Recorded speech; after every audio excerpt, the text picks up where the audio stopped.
to bring up your arrows so that you will continue tournament play. Good luck and good bowling.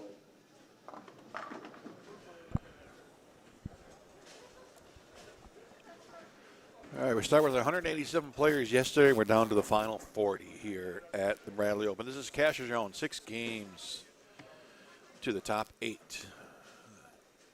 Pins carried over from the 6-game block last night of the advancers round. We'll add up to the 6 games right here, right now.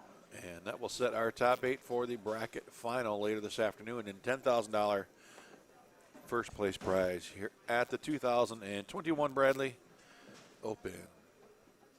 Craig Elliott, Bowl Stream TV here on the call all day long. Got Mr. Arvin, Anthony Simonson, Tony Lambert on 35 and 6. Andrew Anderson, Tyler Slaybaugh, Nick Pate, Steve Novak on 37 and 38.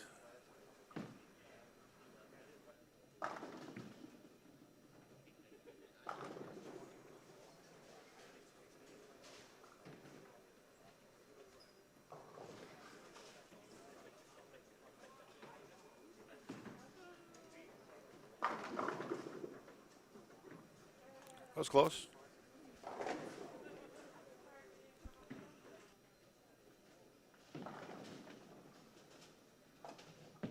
My strata was too much. My strata was just too much. What do you just solid it is?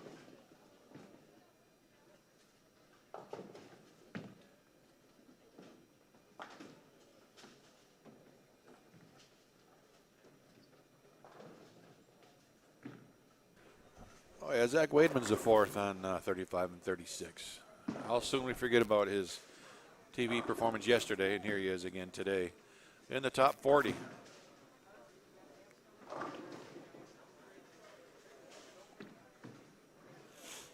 Simonson with the spare. I got my top 40 sheet coming down here in just a couple of minutes, and we'll let you know who those top players are coming into this round. Mike Martell, I believe, was the overall leader. As I left last night, he was shooting 240, and I'm pretty sure he went around Brandon Novak.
Half 10 to a 1/4 there, Simo. He's close, though. That's for sure.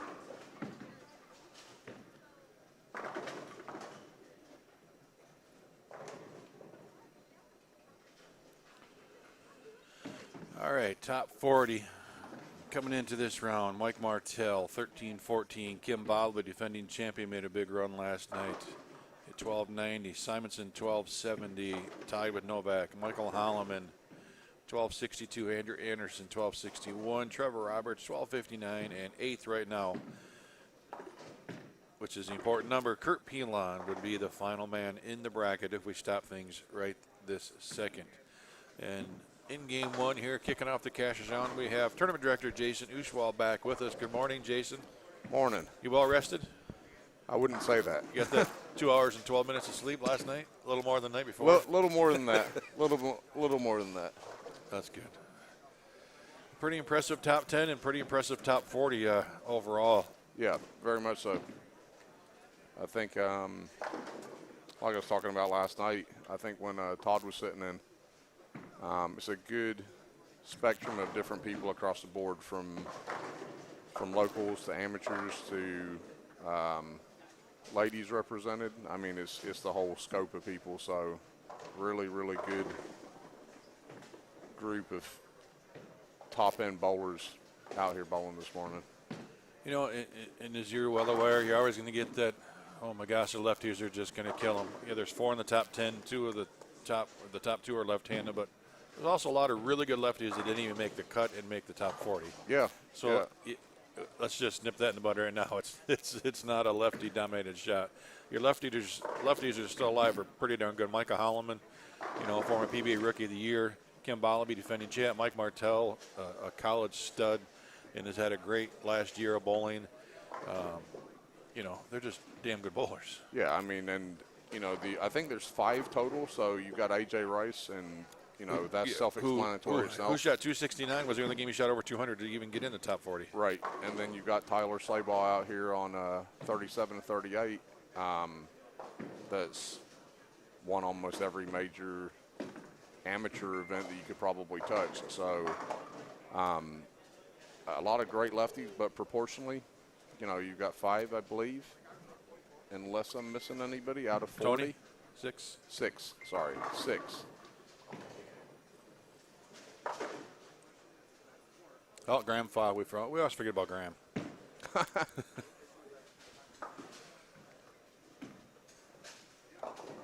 But a pretty talented field to go through some of the rest of them. I mean, if you took that top 8 right now, that'd be a pretty impressive bracket. 9th, Graham Fogg. 10th, Chris Prather. Chad Roberts, Zach Doty, Sean Rash, Tommy Jones, or Tom Jones as he is on the sheet. You mentioned Slabaugh. Robert Atkins. Who is Robert Atkins? I don't know who he is, and he's been on the leaderboard all weekend long. He starting on lane 7, so we won't see him for a while. Dan Higgins, Jerry Mars, Kelly Countryman, Dan Farish, Rick McCormick, Cameron Doyle, Novak Troop, Brady Adler, Schlabach, AJ Rice, Brett Shepard, Nick Arvin, Zeke Bate, Tony Lambert, Tom Hess, Kyle Bigelow, Joe Bailey, Nick Pate, Jody Westner, Zach Wademan, Ronnie Sparks, Cameron Clark, and Brandon Swanson. Of course, Brandon Swanson, part of the doubles team that won Friday night. Yeah, he's had a heck of a weekend, and he's got a lot of games in. Yeah, a lot of games in, and you can't get any tighter finish getting into the top by making it by 1 stick. Yeah, he snuck in by 1 pin over Jeff White. Yeah, there were 3 pins that separated the bottom 3 cut people, so he made it in, and the other 2 missed it by less than 3 pins. Well, Jody Westner, 236 to jump in the number. Zach Wade, 242 the last game to jump in the number. Those are some big jumps. Oh, yeah. Yeah, and we were looking that over last night. You get the right game at the right time, especially in this, and someone else turns around, and you can have a 50, 60 pin swing without even realizing what's going on. No doubt.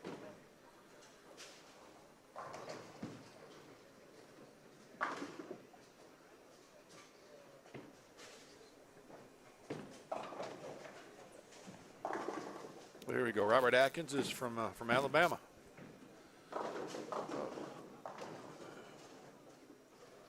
We'll see him in, game number, where'd he go? See him in game 4. Awesome. We've got a pretty solid grouping right in front of us. Simonson, Anderson, Pate, Novak. Of course, Turner Lambert's won this thing, 20 times? Zach Wademan just came off his first PBA telecast. That's just the guys in front of us. Tyler Slabaugh. So we're going to see a lot of good bowling all day long here at Executive Strike and Spare.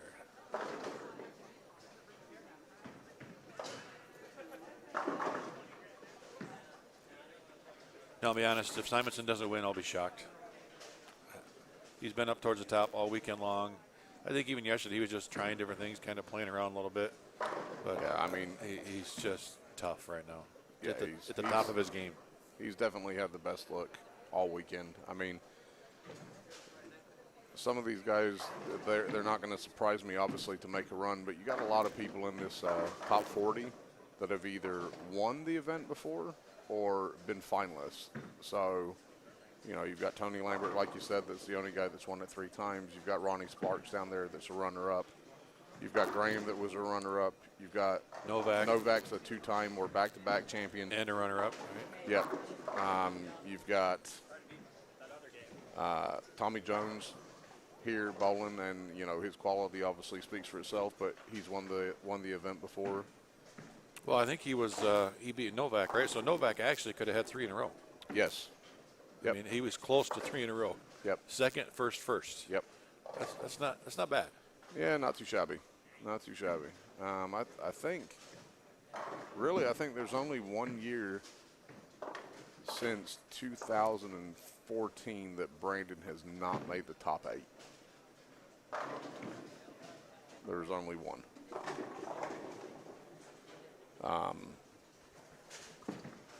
Pelon's down there bowling as well.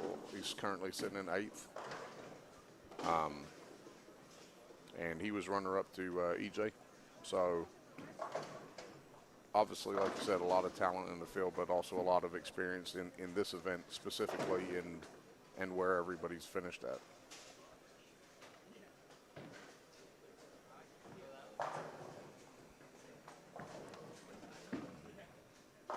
Who's your pick? I'm going to put you on the spot. You're not supposed to pick as tournament director, but I'm going to make you. My pick when I started this weekend, I thought Chris Prythrough would have a really good shot. So I think he's still in contention right now. Not a bad choice. Sitting 10th. Yep, 10th in contention.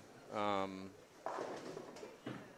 know, that was one of my picks. I had a couple people. You know, it's really hard to bet against Anthony, especially if how he's bowled.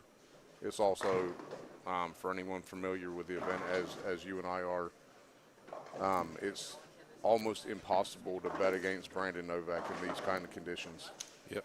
So, I think one of the biggest compliments I've had all weekend is that the shot's playing very comparable to what it used to at Eastland.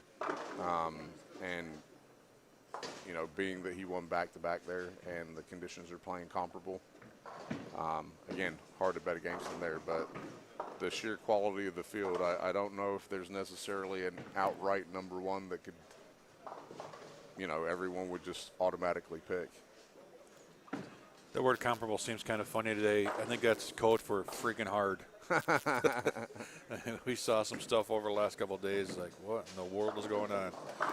When they got tough, especially on the reentry squad last night. My goodness, they were brutal. Yeah, and a lot of people tend to think that it'll open up a little bit more, but you know, when you're dealing with length and volume, and the amount of different lines and angles that these guys are trying to cut into the pattern to get there, like you said, it just made it brutal for a lot of guys. You know, you had 8 people that had advanced. There were 36 that got in to the reentry squad. You know, you've actually got some people here this morning. Kelly Countryman bought his way back in, and he's here bowling this morning. You know, so I know I get a lot of questions. Joe Bailey also came out of that, right? Yep, Joe Bailey as well. So, you know, I get that question on a regular basis about we run winner spots.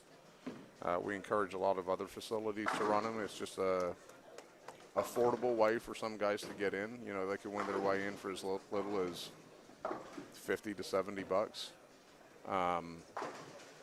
You know, but it's the same with the reentry. And like I said, a lot of people tend to think that these guys aren't going to make it either if they've got to win a spot or if they've gone reentry. And a lot of people have been successful on both.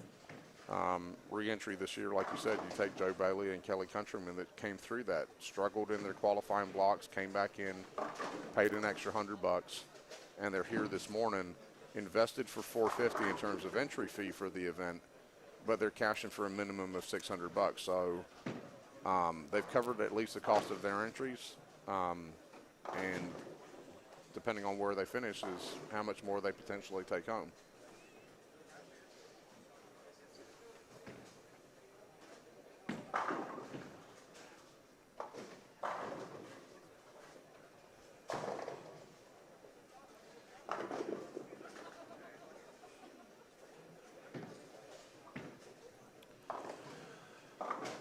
And another shout out to all the sponsors making this happen this year. Cubic AMF, Mona Bowling, creating the difference, High Five Gear, and new sponsor, the 7-Leaf. Hopefully we made them feel welcome yesterday, and they're seeing some value of their sponsorship. And we encourage everybody watching and all the bowlers to go to those social media pages for those companies and tell them thank you. They definitely keep an eye on that, and we got to show them value for their sponsorship. So if you can't actually go out and buy something from them, just stop on their page and tell them thanks. Yeah, 100%. You know, I'm nothing but appreciative for all the sponsors of the event, especially with everything we've gone through. You know, there's a lot of companies that were unable to help this year to sponsor. More than understand, you know, everyone's dealing with a lot of curveballs that we've been given from this pandemic. But, you know, some companies were able to still stay on board this year, and a couple new ones. You know, Cubic AMF have been great to deal with. Terry Rohr's our rep here, has done a lot for us, not only for the event, but, you know, here in the center as well. Motive have been phenomenal to deal with on a regular basis. It doesn't matter if it's Scott Hewitt or Nick Parr or Brett Spangler or any of the Wilbers. You know, it is genuinely a family of products and a team to work with. H5G have been great. You know, anything from the jerseys that they've given, the sponsorship, the overall support. The 7-Leaf company is local. They participated in the event, bowling, Terry Burkhead and his family. You know, great people to be involved with. We've got a couple of other sponsors on there as well that didn't make it onto the sheet. They got in a little late. Freeman HVAC, John came up and participated. A lot of work from Tennessee to Ohio to Indiana to here in Kentucky for any HVAC stuff, and Aaron Martin as well, him and his wife for their B team for their sponsorship. They've done a lot as well. You know, again, a lot of these guys are coming up and not only sponsoring the event, but they're participating as well. So it's great all the way around for us.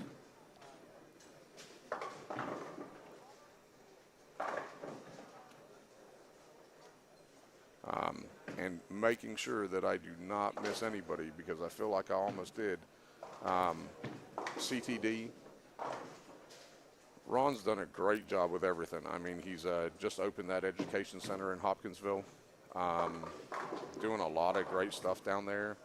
And for anyone watching on the stream for, you know, bowling product needs or anything else for that matter, a lot of guys out there are being extremely successful with their CTD and True Grip pads.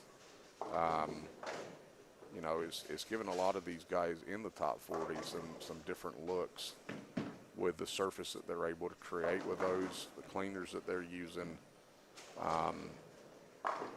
You know, the overall, I think, knowledge that he's passing on to some of these players to be able to perform or increase their performance. So I could probably talk sponsor stuff all day long. And Ron was out here this morning helping all these players put service on the ball, not charging a dime. He's truly out here to try to educate bowlers, make them smarter, and make them better. He was out here bright and early. He could have slept in, but he was here. You know, when the doors open and helping these players get their equipment ready for this next block. So thanks to Ron for that. And I haven't had a chance to go down to the education center yet, but I will be making a trip sooner than later. It looks pretty amazing for what I've seen so far. It does. It looks really good. You know, like I said, I can talk about the sponsors all day long. Do it. You know, That's right. I mean, we don't have tournaments without great sponsors. Right. And I hope, honestly, I hope that the Seven Leaf Company is a new sponsor. Understands. Yesterday was kind of a strange day. We don't have the number of spectators are allowed, but we didn't have the number as you normally have here. So, Right. I know their booth probably didn't get as much exposure or visitors as they had hoped for because it's mostly bowlers in the building. But Right. we do appreciate them being here Oh, and being a part of the event. And I was going to say as well, I think I'll talk to Terry over the coming days as well, looking at everything for next year and how we can help him more. The table setup was great yesterday, but then maybe getting a table set up on Friday night because you've got a completely different clientele of people Right. that are in here on Friday in comparison to Saturday and Sunday. And I think that'll help the foot traffic for them, and, whatever helps them out is great. Like I said, a lot of these guys have gone above and beyond for what they're doing for us. Motive have been on board nonstop, and they help with every event that we're doing. It's not just for the Bradley. They've helped out with youth events. They've helped out with some high school bowling stuff. We've also got the Derby tournament here at Executive. Not the same type of event as this. It's a good handicap team event, singles, doubles team, but they sponsor there as well. Anyone that comes out and shoots a 300 or an 800, they're going to give you a free ball to go home with. Now that it's limited to one, but still the opportunity to go home with a $200, $250 piece of equipment for putting up a good score. Yeah. Again, like I said, they've gone above and beyond for that. And CTD have done the exact same thing. They were very proactive with sponsoring for the youth events. And, one really neat thing that they added for our Junior Gold Series that they were doing is they've allowed people to come down and visit the new training center. So, like you said before, all about educating bowlers from entry level and youth to high-end tour guys that are sitting here bowling this morning. Yeah, hopefully we see a lot more facilities like that. I know there's a few scattered around the country now. Of course, Kegel, the USBC Training Center in Arlington. Yeah. B3 Performance out in Arizona. Ron Hicklin now with his education center. And I think there's a couple more. You've got the Turbo Center up north. Mm-hmm. Bowling IQ there in Michigan. So there's some areas, but anybody that has a chance to go out, if you just want to, if you're a 150 average or 220 average, you can always get better. Go find a coach. Go find a place you can train like that. Learn more about the game. I took a lesson last week with Donna Connors and Carol Norman in Houston. That was 20 minutes, but it helped immensely. Oh, yeah. Because as we've said a lot of times over the weekend, you don't see the first 15 feet of lane. You definitely don't see what your arm swing is doing because you can't see it. Having somebody that's knowledgeable that can watch what you're doing and make just minor tweaks, very minor tweaks is all it takes.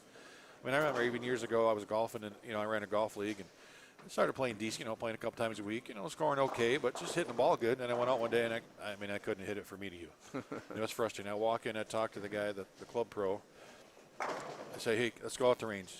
I swung twice. He walks up and just moved my hands a little bit and fixed it immediately.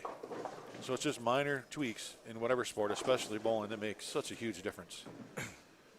So find a coach, find a training center, get out and utilize that to get better, no matter what level you're at today. Yeah, I agree 100%.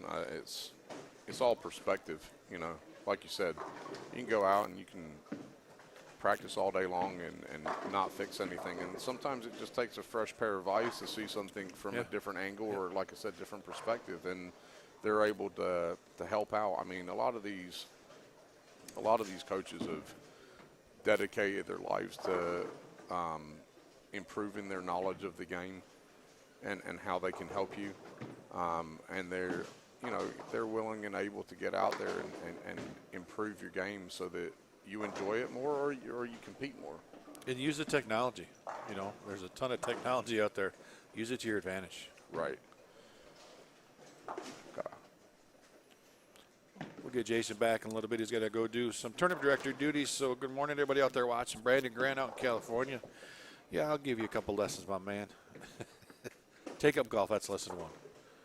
Lesson 2, quit playing golf and just have fun with family. There you go. I fixed it. All right, back to scores. What do we got here, Zach? Let's see. We're on Nick Pate. Nick had quite a struggle on camera yesterday. He's fixed that here in game 1. He's going to shoot 247.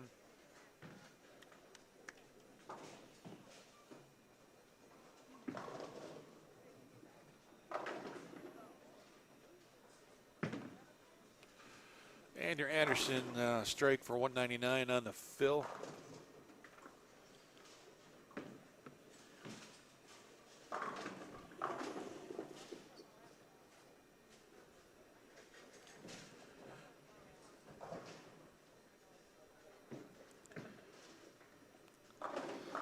Brandon, you bowl in the finals today? You going to win that tat? Good luck to all the other players out there.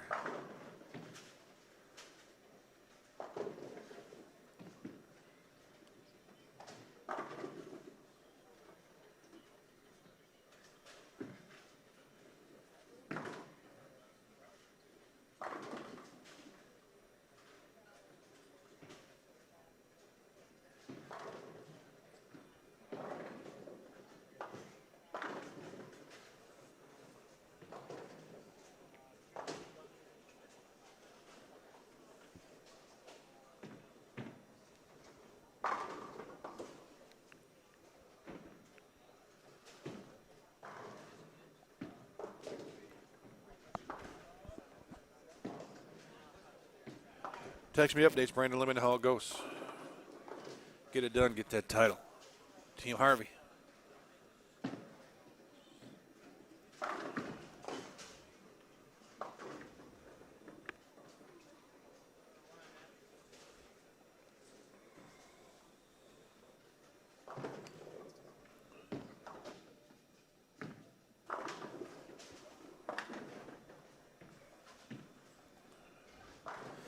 Same pattern as all weekend long. You got it.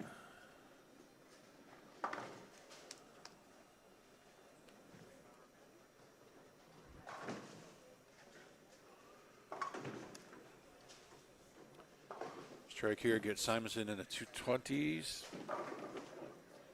Our top 8 starting this round was Martel, Balabi, Simonson, Novak, the Brandon Novak, Michael Holloman, Anderson, Roberts, and Kurt Pelon.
No chance I'm going to collaborate with Kevin on his song. I've always promised I'll never sing in a booth. You don't want to hear that. I don't want to hear that. Kim Balabi got a big game going.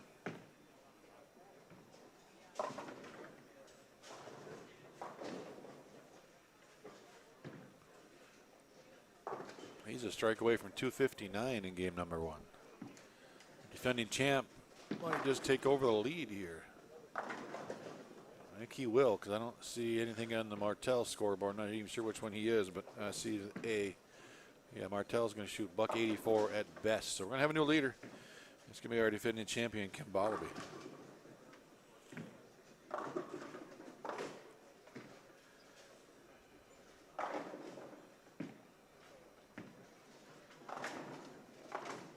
going to get Schlebach, Tom Hess, Jody Westner, Cameron Clark.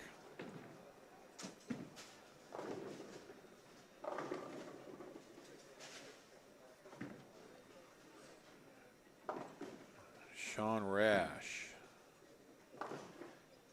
Zeke Bate, Ronnie Sparks, and a few others coming too.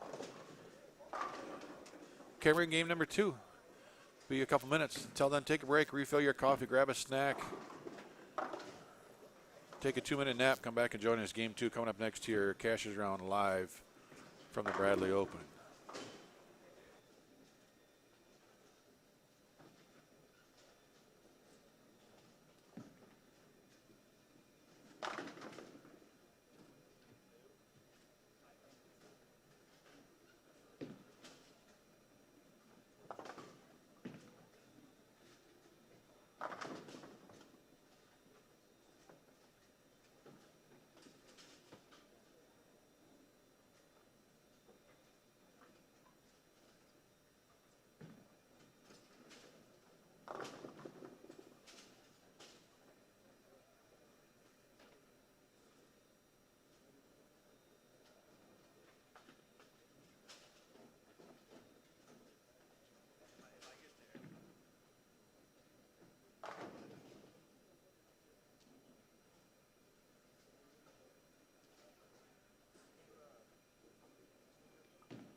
So forget what I just said about who's coming to the pairs. That was last night's crosshairs reading.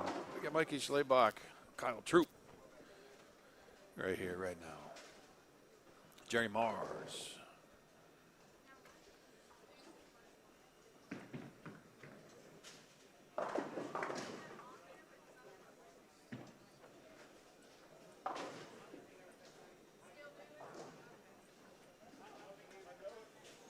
I think we'll actually get the pattern announced later today. It's usually when we see it, maybe when the top 8 gets out there. Yeah, he was hitting the lane. I think it was just hydroplated.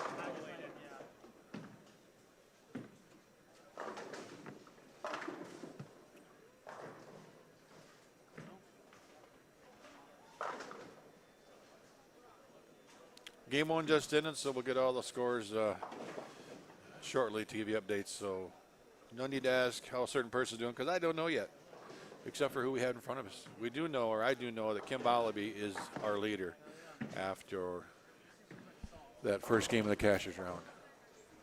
He went around Mike Martell.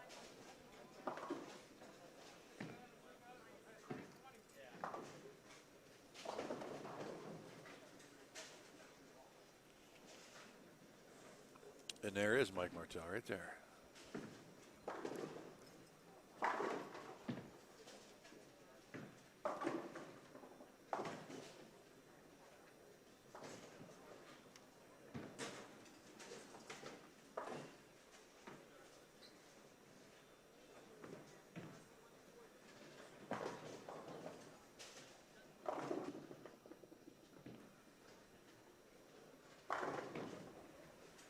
Kyle Bigelow. Ooh. And our first look at Jerry Mars this weekend.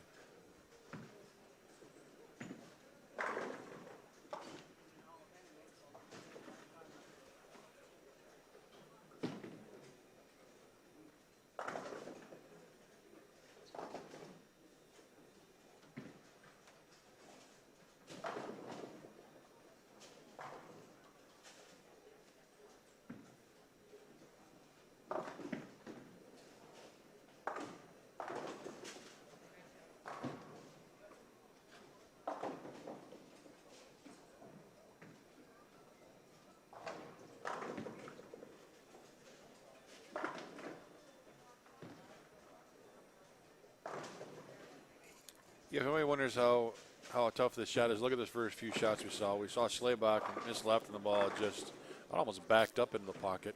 Brad Shepard throws a gutter. Kim Bolaby just shoots 250 and moves over 3 pair and misses the head pin by 1.5 feet. Yeah, they're anything but easy. Always you'd expect scores game 1 after the practice and breakdown in that pair to be good. But when you move pairs in this house on this pattern, that first shot is just a big old guess. And honestly, sometimes striking in your first shot on a new pair is not a good thing because, you know, you throw a good shot or did you get lucky?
Jerry Myers, 221. I think he said game one. Starting out pretty solid here, game number 2.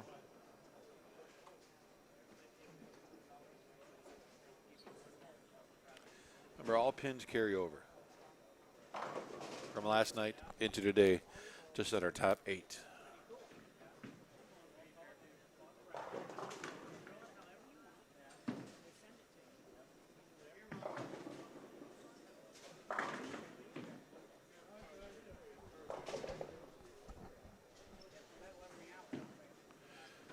Do we say it?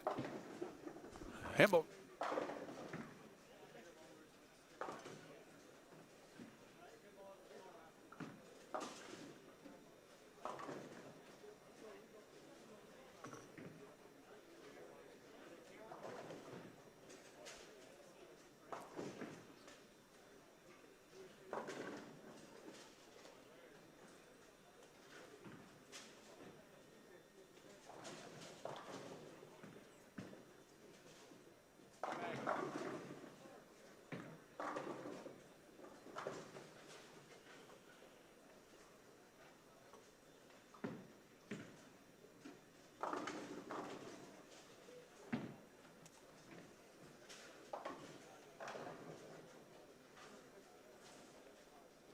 If I ever come back to Long Island, I'm coming to go to the Dead Rabbit and a few other cocktail lounges, I'll be honest. New York is a favorite place to go check out some of the best cocktail lounges in the world.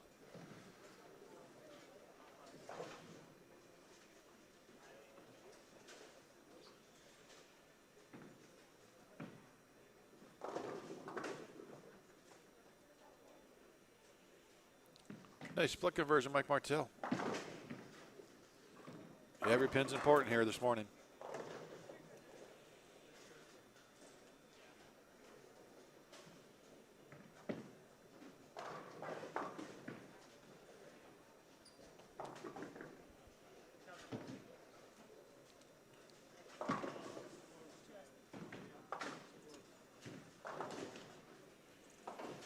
So into game 2 of the Cashers Round here, if you haven't subscribed to the YouTube page yet, please do so and make sure you follow the Facebook page. Hit the like, it's all free, and you've seen an announcement this morning. This will be the last show for me, Bullstream TV. It's time for someone new to take over. So the Bradley Open is the last one for me behind the mic. And announcements on what's happening next for Bullstream TV will be coming up sooner than later, so keep an eye on the Facebook page for that. But it's been a great 8 years, and looking forward to all the things to come.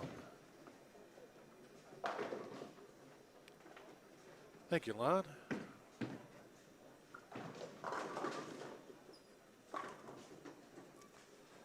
Brett Shepard found something yesterday playing out towards the gutter. His first shot, obviously, on this lane wasn't so good, or on this pair, as he chucked one in the ditch. But there he goes. Prize fund, $10,000 for first, $2,000 for second, $3,000 for the semi-losers. Quarterfinals, $1,600 apiece, $1,300 for ninth, $1,200 for 10th. And thank you very much, Yvonne. It's been pretty cool to be part of BCAW and what you guys do for high school bowling up there in Wisconsin. Continue to enjoy watching it grow bigger and better every single year. So keep up the great work. $54,200 prize fund this year's Bradley Open.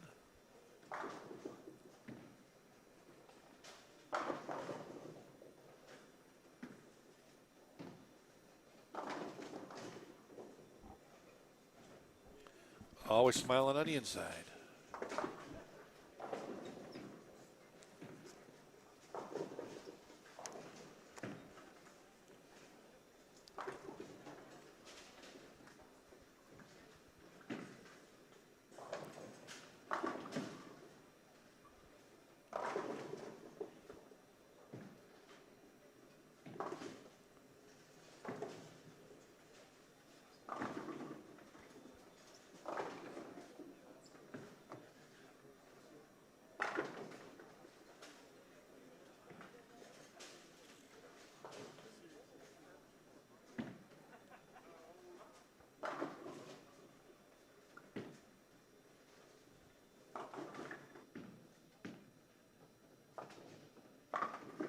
It's all Photoshop, Yvonne. Fake news. Been a lot of fun through the years.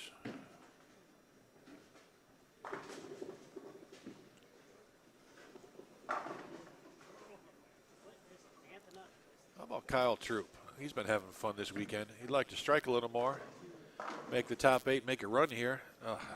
You can just see, look, it's only game 2 of the morning, but he liked that shot a lot, and it's a 4-pin.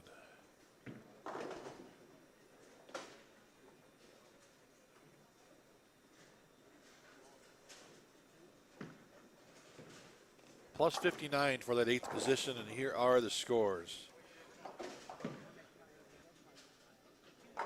Balabi, Martell, Simonson, Roberts, Novak, Kurt Peenland moves to 6. Holloman, Andrew Anderson right now is the number. And 16 back, Chad Roberts. Chad Roberts shot 231. Balabi was the high game of the block at 259.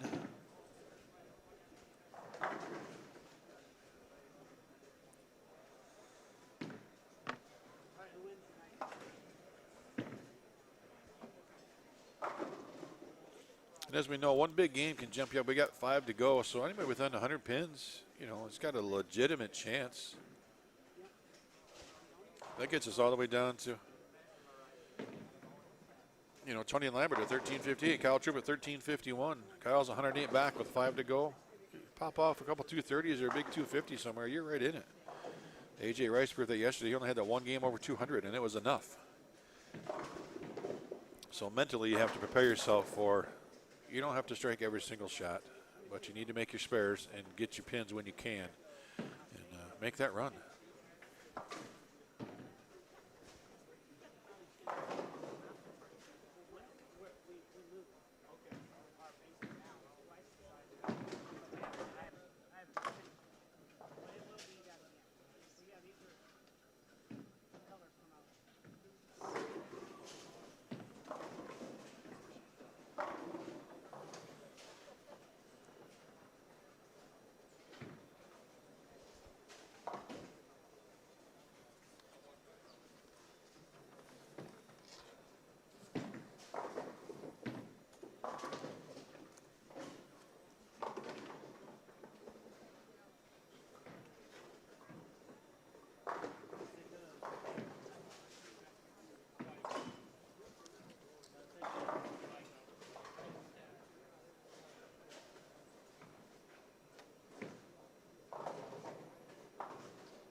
AJ Rice is in 22nd at 1393. 66 back. Robert Atkins shot 211 at 1415 in 12th.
right, halfway through game 2, and we've got another guest, and happens to be a sponsor of the weekend from Creating the Difference, CEO Ron Hicklin Jr.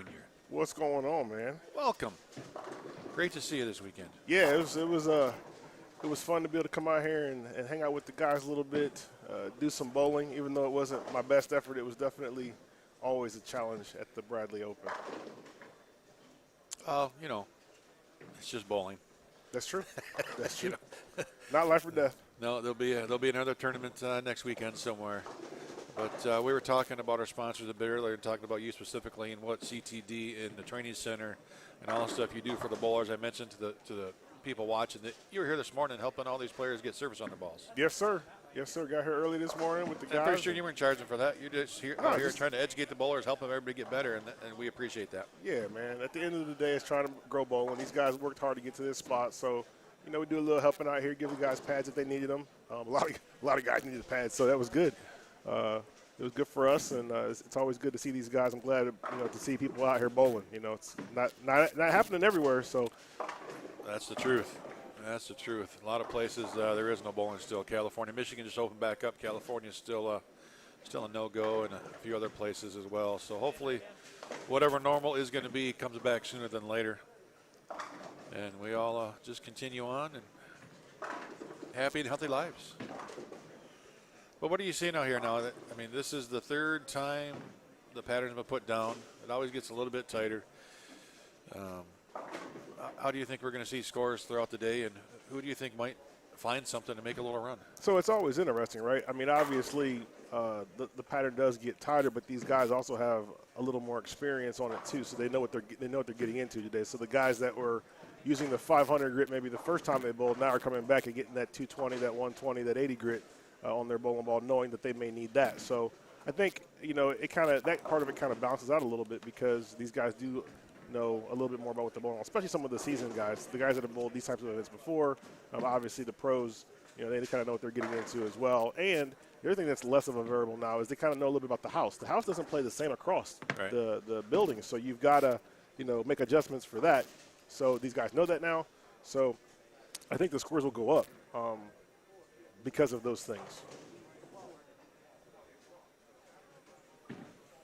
Yeah, Kim Bollaby had no trouble adjusting to game 1. 259 takes the lead back from somebody you know quite well, Mike Martell. That's throwing the ball pretty solid this weekend. Yeah, Michael Martell's on our pro staff with CTD, so definitely glad to have the young lefty out there doing his thing, and it's going to be interesting to see kind of how this whole thing shapes up toward the end here, because both those guys are exceptional players. Kim won it last year, and you see a lot of guys. I mean, you see a lot of the pros are still fighting too. So it's at this point it's kind of anybody's game, but it's definitely good to see Michael kind of come up here and shine a little bit. And he was using. I took a picture of his bowling balls, and they looked like they all had been rolled in the parking lot. They were all like white. Jerry Mars starting out very nice this morning. Yeah. 221 game 1, front 5 here this game. I had a conversation with him yesterday. He had told me that he had just recently, had a quadruple bypass, and doctor said he wasn't going to be able to bowl for a long time, and he kind of fought his way back, and now he's competing again, and it's kind of loving life. Take that, Doc.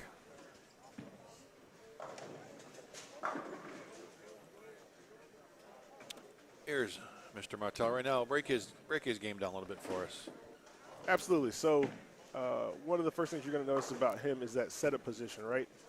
He sets up, he gets himself pretty comfortable, gets those knees nice and bent, and then watch this at the very end. Watch how he's going to post it. He's going to post that shot. Well, he actually fell out of that one. But he got him a strike. But one of the big things you'll notice about most of these guys out here is that they'll be able to hold that position at the end, and that's really a sign of control, right? They've got a control of what they're doing. They're being able to transfer the energy from themselves to the ball, and that's one of the things that allows them to be as consistent as they are. And believe me, if you were not consistent on this pattern, you pay dearly. Oh, no doubt. We saw some amazing designs, multiple ways to leave 4 counts or only get 4 this weekend. And AJ just creeps a little high. You get instant feedback on this pattern. You watch some of these players. I mean, the ball's back out of the hand, and they're already turning around to sit down because they know it's either really good or not good at all. Oh, they know. And it's kind of a mental thing, too. I think a lot of what you're going to see out here is a lot of the mental games of some of these guys because, you know, normally you're used to the 220, 230 average is, you know, when you're blowing events. And this one is not one of those types of events. And you can shoot 230 or 241 game, but go to the next pair and shoot 160. Yep. So, and, you know, that can be mentally deflating. You just got to remember to, you know, that it's a more of a grind event, and it will take a lot longer than normal. And as a result of those two things, you know, you just got to be able to stay mentally tough and just keep shooting spares.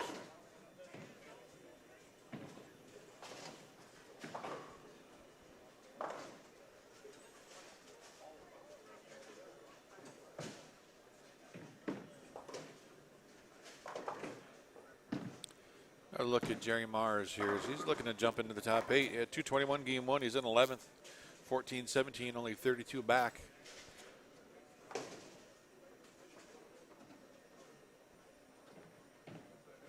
He's playing inside, too.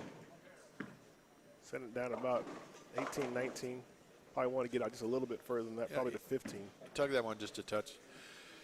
He stopped by here on his way in yesterday before he bowled and just kind of asked me, hey, what it looked like. And I just told him, look, the gutter is 8. Do not throw anything right of 8 all day long, and you'll be close. Yeah. And he kind of adjusted off that, and, you know, keep the ball in the middle lane, keep the ball in play. Don't give the pocket away on this pattern. For the righties especially. I mean, Martell, he gets on it early, gets the ball rolling quick. He can give the pocket away a little bit, right? But a lot of these players just don't give that pocket away because you just don't know where the ball's going. Right, and not only that, but even if you are, because of where the oil is on the lane, I don't know that it's necessarily so much. Obviously, there's a lot there, but it's more about where it's out on the lane. Because of that, going away from the pocket, it's hard to get 10. You know, even when you hit the pocket, you can't strike if you're going away from the pocket.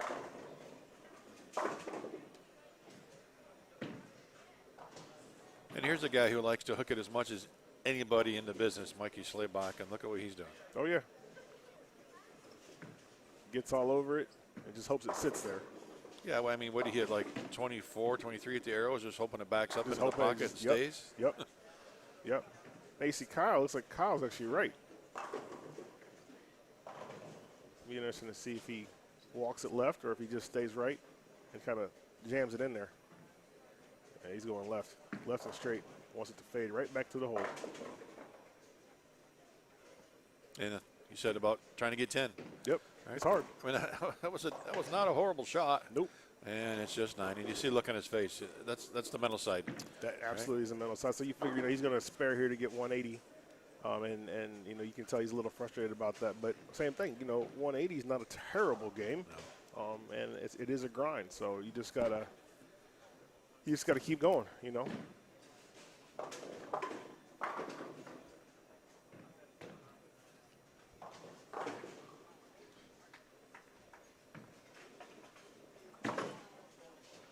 Spares are definitely a key, and actually it's more than that. It's throwing it straight at spares is a key, because if you are used to hooking it and you decide that you want to hook it here, you're in a whole lot of trouble. You'll chop stuff, you'll miss stuff by miles. I mean, it's just it becomes an absolute nightmare. Yeah, I've seen missed 6 pins, missed 9 pins, missed 5 pins today. The ball just slides by. Right past it. Which, that's a lesson for everybody at home. You know, you really want to spend the time and make sure that you practice shooting spares straight. Because if you throw it straight, it doesn't matter what you're bowling on.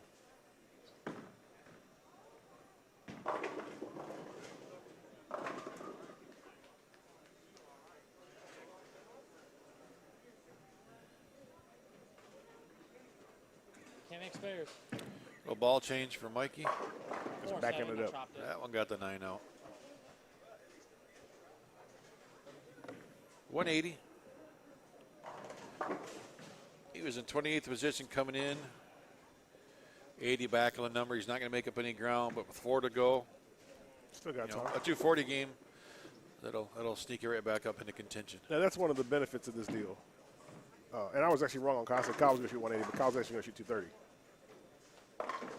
So that's one of the benefits of the deal, right? So a big game can really be a big jump here, which is which isn't nice. It's nice for the pros to be, or not nice for the pros, but nice for everybody to be able to have a chance with a 230 or a 240 game to make a pretty big jump. Normally, that's par, so that is kind of nice. Well, A.J. Rice had one game over 200 yesterday. He shot 269 game 5. Well, there you go. And it got him in the And top he got 40. him in the top 40. One big game. 177, 187, 189, 198, 269, 159. Wow.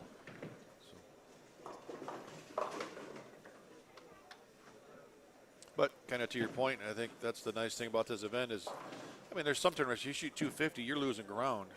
Here, if you shoot 250, you're lapping half the field. Correct. So Correct. You've got a chance no matter where you're at. As long as there's a couple games yet to go, anybody can get there. So And that's a lot of really ball what you yet to want to come. see. Yeah, that's really what you want to see too, right? You want to be able to be in that position to where, if you get on a pair, you match up, and you have a good game, you get rewarded for that. And let's be honest, from if we want to call it the marketing side of an event, I think as a tournament director, I'd rather have people walk out the door after the day's done, say, "Hey, I had a chance," Yep. instead of walk out saying, "Oh, I just got crushed. I'm never coming back." Right. Absolutely. Big difference there. Absolutely. And we watched this event since I started this back in what year did we decide it was? 7 years ago. 2014. They had about 100 entries. For a lot of the time before things started yesterday, we were over 200. We finished at 187, I believe. So that's a lot of entries in a big scratch event. 350 on the entry, bowling for 10 grand. And a lot of good local support.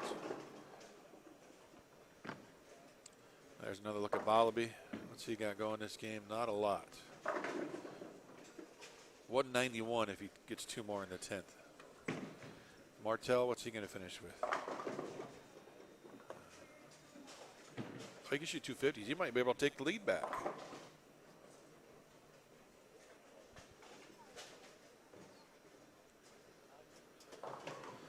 So what's next for CTD? Anything in the works you can tease us with? I mean, right now it's a lot of We know focus. you're always changing, always trying something. What do you got? Always. So, I mean, right now a lot of focus is on that education center in Hopkinsville, Kentucky. If you guys don't know about that, we got a building up there. We acquired the old training center from Ebonite.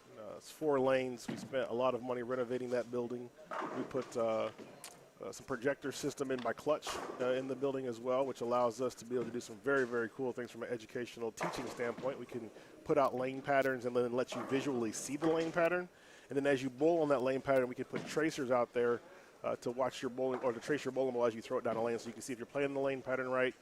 And we've got a lot of things kind of planned just from our coaching standpoint to help bowlers become better. We had Anthony Simonson up there last week practicing, getting ready for his next big event. He's going to be bowling for that $250,000 here soon. So he wanted to come up and do some practicing. And we've got a lot of people coming in. I've got a couple of lessons, people coming in for lessons to get coaching as well. So a lot of focus right now is on that building, and we have a full-service pro shop and everything that you need to be able to, train and get better. But we call it an education center primarily because that's what we're really about. It's more than just the raw training aspect of it. We want to make you a better bowler, not only physically, but a better bowler mentally. And that, in that regard, there's education about surfaces, education about the different types of ways to play lanes, and the ways that some of the pros do, what they do to be able to become as successful as they are too. So a lot of focus on the education center right now. We've got some products we're working on too. We will have some new products for this year for sure. And then a lot of focus is on our national staff program. That's an interesting program that we've got where it's a paid. You have to pay to be on that tier, but you get product every month in excess of the amount that you're paying. And we do some unique items in that specific group, items you can't get anywhere else, as well as just some things that all of our products in bigger volumes for, like I said, a cheap price. So it ends up being a pretty solid deal, and we're seeing a lot of success there. That's a great shot there from Michael. He needed that one, too, to get him that to 250. So he's going to have a pretty solid game here.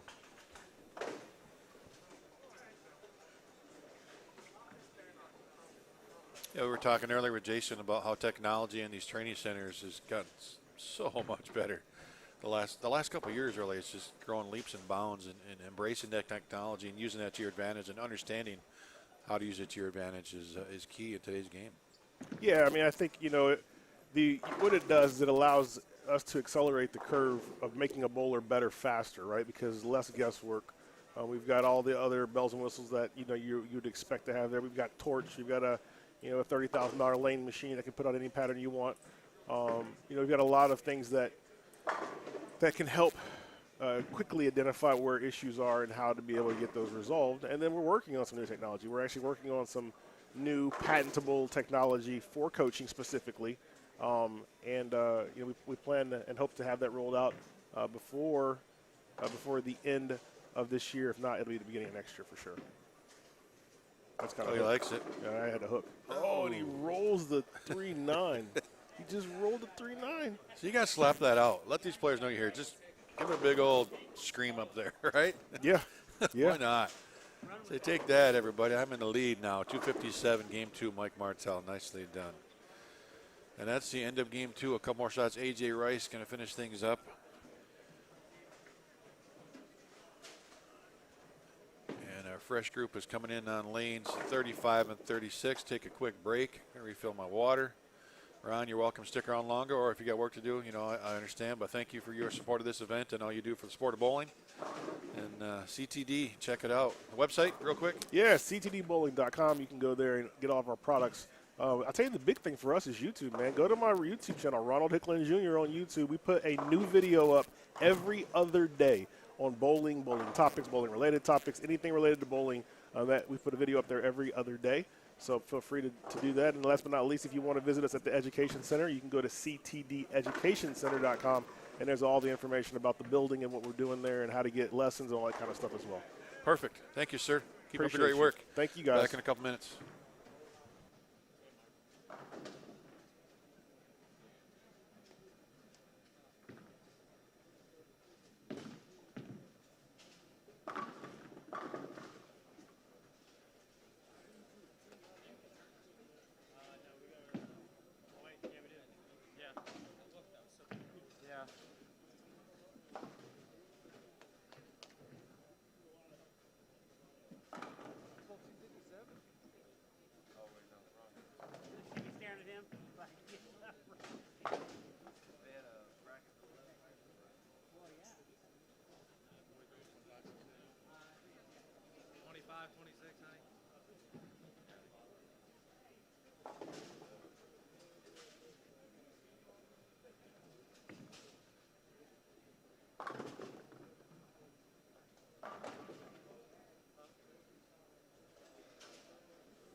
a battle right now to keep going.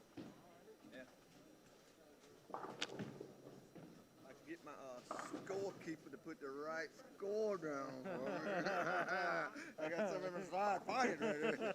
We can work things out. That's good. Yeah, baby.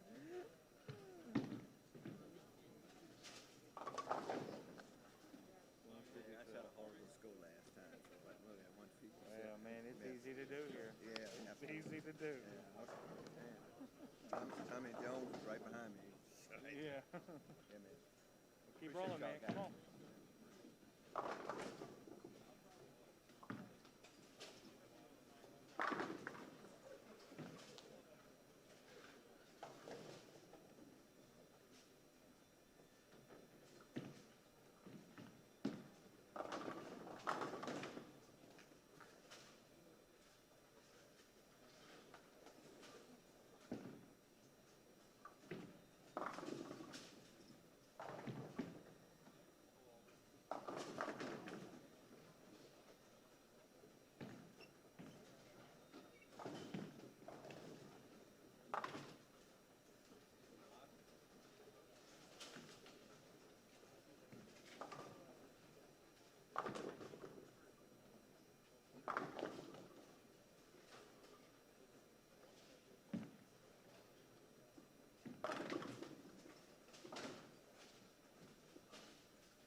Hardest thrower here? Oh, probably Tommy. And Sean, they can get up in the high 20s when they really want to on 10 pins. Simo.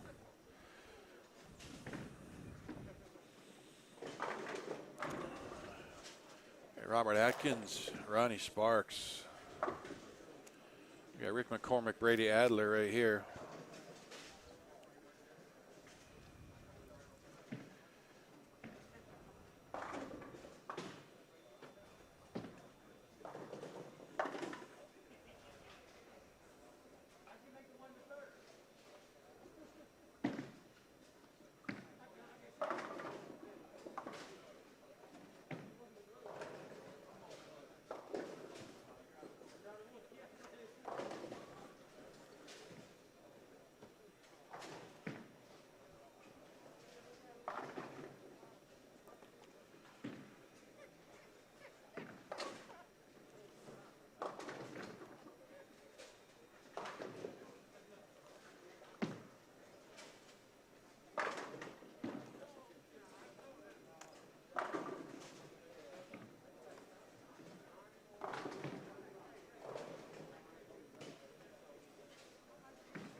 call it a tie.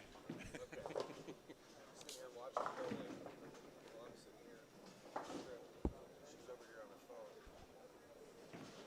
is a high school. You got somebody in college or just kids you know? What school? Okay.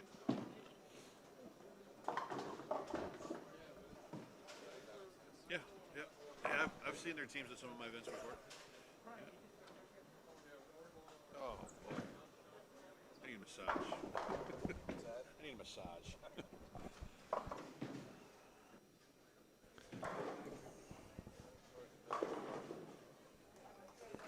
How about I hit the right button? That works, you know, sometimes. I can hear you now. Yeah. Back towards the middle of game 3 here, Cashier's round of the Bradley Open. And Todd McGill has graciously joined us again on his vacation, and he's sitting here in the booth, and I appreciate having somebody to talk to, and hopefully you all do too. Is there a sweeper tonight? That's what we need to know. Sweeper tonight? Yeah. Negative.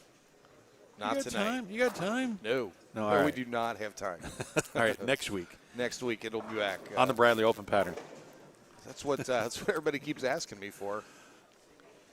And we have updates, and as guest, Martell, hang on a second.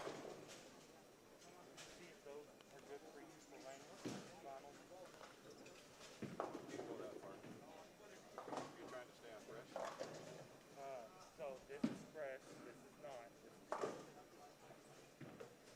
So we put it in front of you. One thing I want to tell Jason, I'd rather have the lineup than 37-38. Monitors, just if you look, these monitors are cutting off the sides a little bit. Look better. Okay, so that's going to extend this out to 43 and 44. Oh, we just flip flop. Just flip flop these two. Well, you can't have these on the same pair. So we have to go opposite and come in. You know what I'm saying? Like this down the because we hold them all at the same time, so that way we can stop the reel for the final. So this pair can't be going on. So make that 37-38. Both those 35-6.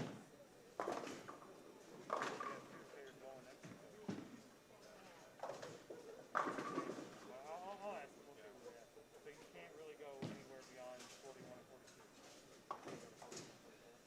No, 39-40. Well, that's not very good. 33-34. But I mean, I'm not going to have everything, right? So it's not big deal. As long as we have at least something on camera each round. Yeah, so this was 35, 6, 9, 40. Right? Then we'd have 37-38 for the line. Does that make sense? I mean, we can keep it like this if you want. It's just on camera. You can see that's the best angle we got on this monitor. It just doesn't look like it's working. It's up to you guys. Okay. I'll let them know. Thanks, sir.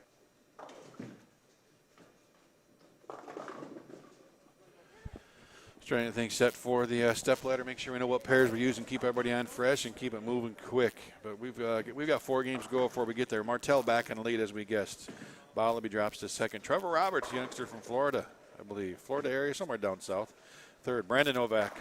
We ever said his name in the Bradley? Once or twice. Finds his way in the top 4. Simonson, Andrew Anderson, Kurt Pelon, Michael Holland. Again, a pretty solid top 8. Jerry Meyer starts out pretty good this morning. 221, 236. Finds himself 7 out of the number. Graham Fa, Chad Roberts, Steve Novak, Adler McCormick, A.J. Rice. That's your top 15. So let's again look at 4 to go. 80 pins within the number. That gets us down to 1560. That still, brings people that are, 28, 29, 30 is Tommy Jones. A couple of games. One big game, he can jump in there. So we just never know. As I said, that's why we play the game, to find out who's going to make that top 8. Absolutely. You'd mentioned right before we went to a little break there to get the lane assignments ready for the match play that I was here on my vacation gracing you with my presence. Well, first of all, this isn't really vacation. This is just a little time away. Yeah. And you know, like I said yesterday, I'm honored that you're having me sit here and having a chance to chat with you, learn a little bit about what you do and how this works, and you know, maybe make what I do with my live stream even better moving forward. So I appreciate the opportunity Absolutely. to sit here with you. Well, it's We'll Bowling's call a it small community. We need to help each other all the time, and whatever any of us can do to continue to grow and promote the sport, we need to do it together. Well, bowling is definitely a small community, but it is very strong. A lot of truth right there. A lot of truth. So we won't call this vacation. We'll call this All right. a business education. Well, yeah, trip. then you write it off. Yeah. Yeah. Sorry, I should have had that earlier. Yeah, too late. For your accountant and IRS people listening, this is a business trip. Yes, it is. Oh, Kicks whoa, it forward. Whoa. Come on. Yeah, they fall that way sometimes, right? Take it and run.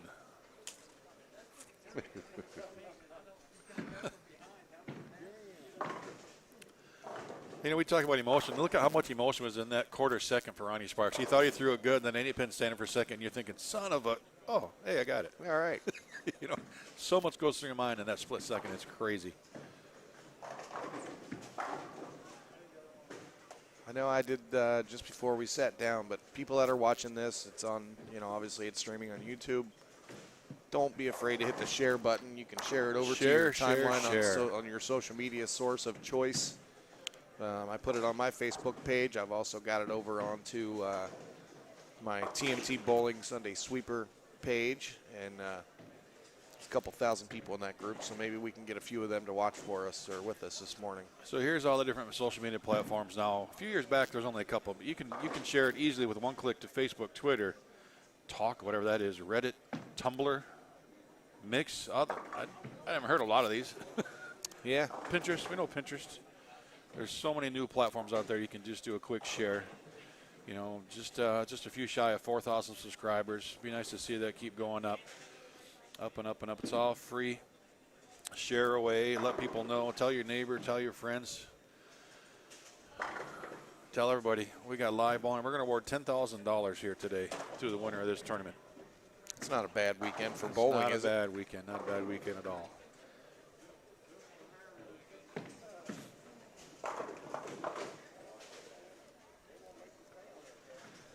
Somebody's watching here. He wanted to say. Tom, I think you are. We'll send. Where do we send the receipt to, Tom? I've got a PayPal account. Or you know what? Remember, you can just throw tips right there in the chat. Yeah, Tom Brinkman. Yeah. Since we're writing this off as a business trip, I want to know who's buying the Fireball so we can write it off. Just hit that dollar sign. Send us some Fireball money. Yeah. Joe, a question: how can you get in the booth? Well, I tell you what. As of today, you need to get a hold of Todd because this is the last one for me. It's time to retire. Last broadcast. Negative. You know, it is true. I made the announcement this morning on the Facebook page. I've sold the business. Yeah. And we have a new owner coming in who's going to take Bowlstream TV to the heights it deserves. And Todd, you're one of the guys now that's streaming. So yeah, I missed all that part. Carry that torch. I must have still been sleeping when you made that announcement. Yeah, that was early. Right early. But, before they started bowling? Yeah, been in the works for a little while, but glad to have it happen. And the guy taking over is going to do a fantastic job. So we'll have those full announcements later on, all the details. But yeah, this is it for me.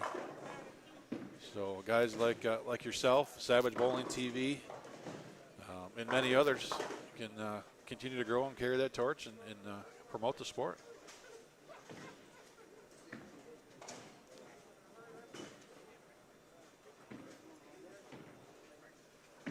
I figure I'm going to do the same as Tom Brady. I'm going to retire on top.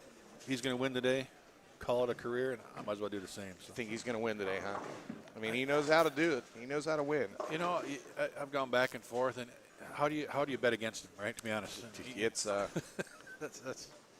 that's the thing. He makes the people around him better, and that's what a leader should do, and that's what he is. Well, they've got a pretty impressive defense, but they are going to be playing against a team that makes their offense. Kansas City's offense looks like a video game. But how many times have we been teased by those big offenses, and you get to a Super Bowl and the defense is always defense wins and pitching in baseball, you know. Yeah, doesn't matter how many All-Stars you got on your team. If you can't hit the ball, Yeah. it doesn't matter.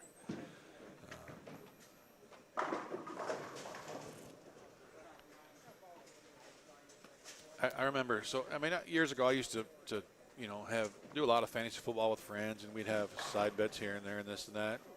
Vegas for a couple of Super Bowls. And when I learned how good Vegas was on gambling, it was the Tennessee Titans against the Rams. Remember the Kurt Warner, Steve McNair, when both guys, the offenses were the best, you know, greatest show on turf. I mean, these guys were just chucking ball everywhere. And there was a prop bet in Vegas on total completed passes combined for the two quarterbacks. 21 was a number for the game. Really? Again, how is it? Of course, it has to be over. It's over. I mean, you see that in the first quarter, right? Well, if you remember, the receiver for Tennessee at the end of the game that caught the ball and stretched out to reach toward the end zone. Remember that play? Oh, yeah. That was number 21. Wow. That means that entire prop bet was a push for Vegas. At that point, it said, I'm out. Yeah. No, they know what they're doing there.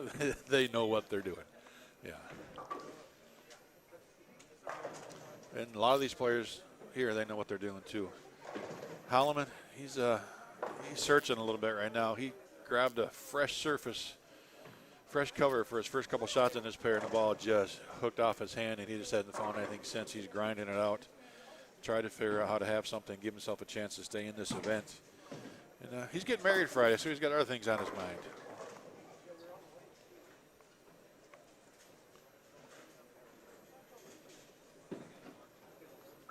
And these players are getting a good look at the center. This is game 4. We're going to see Pate Anderson and Steve Novak again on 35 and 6. They started on 37 and 38, so these players are getting all over the center, which is good. I think Ron Hicklin mentioned that the center plays different. Different zones. I don't know if there's a center that doesn't.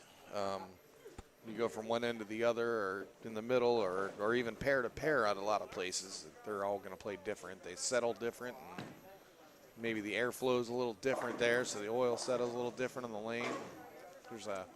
There's always those nice little unseen hazards in bowling. And those are the tricks that some of your elite players understand and see more than others, right? I remember that. My center back in Michigan I grew up in.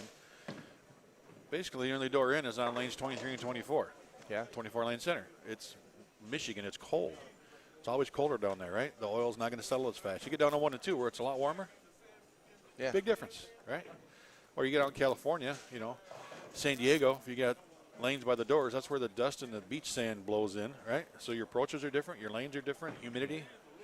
Big factors make a huge difference. Yep. And your elite players understand that and recognize that. You know, in the center, where do you get the most play? Right in front of the counter. Right in front of the counter. Right? So much more defined track usually in that area. Yep. And this is a 52-lane center, so there's a lot of real estate to cover. Yes. Then on a regular basis, they may use 2 machines to oil if they've got, you know, a lot happening. Well, there's another variable. Yeah. Both those machines might be programmed the same, but it doesn't take much for just a little tiny bit to be off. They're gonna be different. Sean Daniels, thanks for the kind words. Joe, again, you know, come bowl the Sunday sweeper and talk to Todd. Come out to Ohio. I'd get you in. You know, grab we the always mic. have people sit in. Grab the mic. They have Brandon Trainham, who was in here the other night on the chat, and Matt Diamond, who bowled this event this weekend, is sitting back here watching. Oh, I get those 2 guys sit in almost every week with me, but I always have a guest announcer in there from time to time.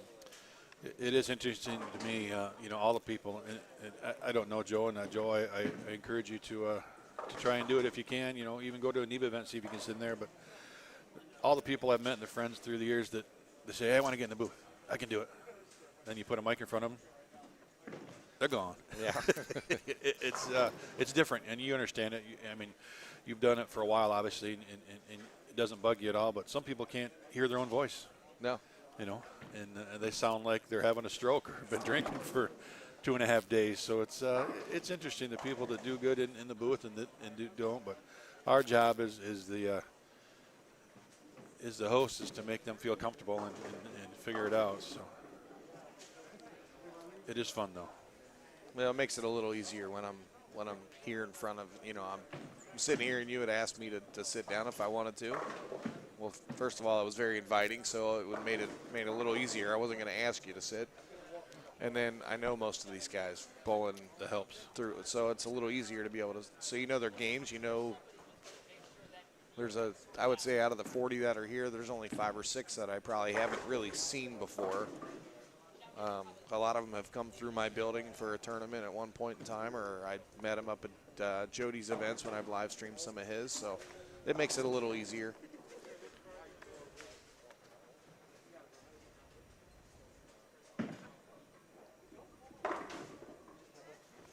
But again, like I said, this is all fun for me. So. Oh, and we mentioned yesterday, if it's not fun, then it's work, and work is never fun. So if you enjoy it, what you're doing. True statement. Ronnie Sparks. Again, just a great, solid game.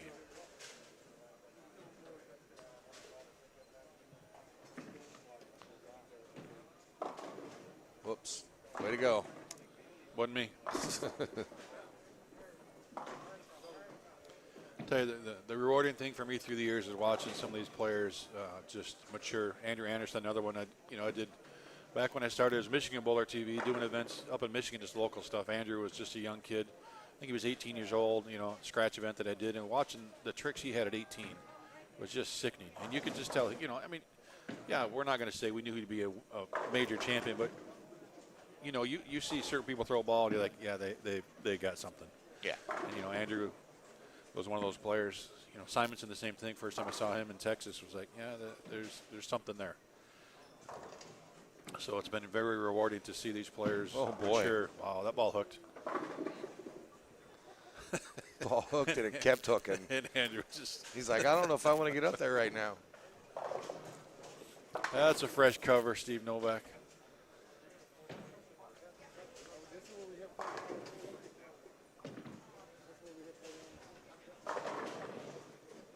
And Andrew beat it. You get up in the Detroit area, there's some pretty talented bowlers. Andrew just lapped the field up there at 18 years old, so it was fun to see.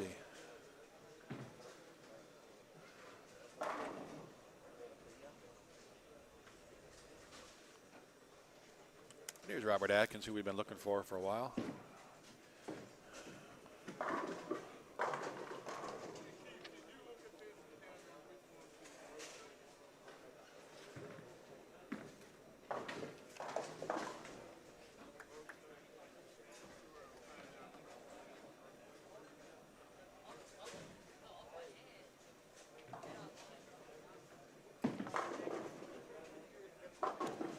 Here's a question for you, Todd.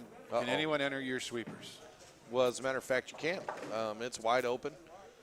We usually cut it off to the first 108 bowlers that are there, or if I do a prepay, which is in that event page.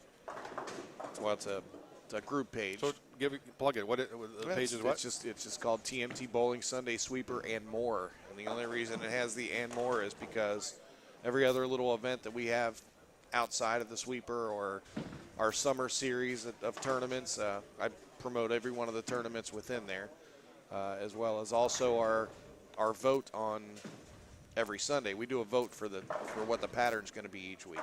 Okay. So Monday night or Monday afternoon, whenever I have the time, I'll sit there and put the pattern out for the following week, 2 patterns, and let everybody take their pick, whether it's a short pattern, a long pattern. It's never on house. It's open to anybody. Handicap is 80% of 210. So it's very limited handicap, and there's a few handicappers that come and bowling it every week, and it's open to whoever, and it's a fun tournament. Goes fairly quick. 3 games. 3-game qualifier, cut it in half, and then it's just 1-game elimination rounds till we get to the top 4 or 6, and then it goes into match play. I have sponsors every week. Usually it's a $40 entry each week, and generally first place is $500, a little better, and we pay 1 out of 4. So you get through the first round of the first elimination round, you get your money back and a little bit more. So it's a good little tournament. We've been doing it for almost 7 years now, and it's grown. We average about 80 bowlers every Sunday evening. just had a sold-out field here a couple weeks ago. Sponsor had been sponsoring for 3 weeks, and or 3 months, I'm sorry. And for his final one, he decided he wanted to make something big, so we kicked in a little extra money. Nice. First place was $1,000 for a $40 entry. I'm in. That one sold out. What about senior? You get senior, guaranteed senior? There is no guaranteed senior. all right, That I'm is. Look at you trying to play that senior card. Hey, got to use it to your advantage. You stop and get a discount on coffee on the way here this morning and show your card, or The only coffee I drink has Irish whiskey in it. okay. And I don't think I could get that around here. Those are that not early. available at a drive-through. No. Well, if Starbucks had that, yeah, I'd have a lot of Starbucks rewards. Actually, as I was mentioning to Joe earlier, you asked me if I was coming to Long Island. I said only go to the Dead Rabbit. We actually went there for New Year's Eve last year, and the Dead Rabbit is one of the best cocktail lounges in the country, in the world. So we flew into New York for New Year's Eve last year, spent the night in Times Square, and I had my very first coffee ever last New Year's Eve in New York. And it was an Irish coffee. Yeah. And since then, I've bought all the stuff they make it with, including the same glasses and the same everything. So I'm hooked. Good deal. That ball's going left. Yep. Immediately. But yeah, the events at Coleraine Bowl in Cincinnati, Ohio. I know they've made Coleraine Bowl's name several times here through the weekend. But it's every Sunday. Right now, our start time is 5 o'clock on a regular basis. Again, there is no tournament tonight, so don't drive there tonight. I won't be there. This will be the first one that I've taken off in about 5 years. That's allowed. I figured it was time. Yeah, nothing wrong with that. Yeah, Time to do a quick sponsor plug. Motive Bowling. absolutely. Cubica AMF. The 7-leaf. Creating a difference. And high five gear.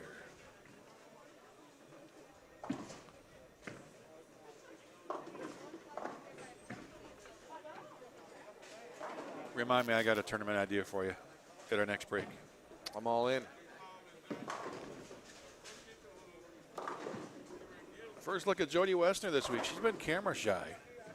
Yeah, she hasn't been in front of the table much, but she throws it really, really good, man. She does.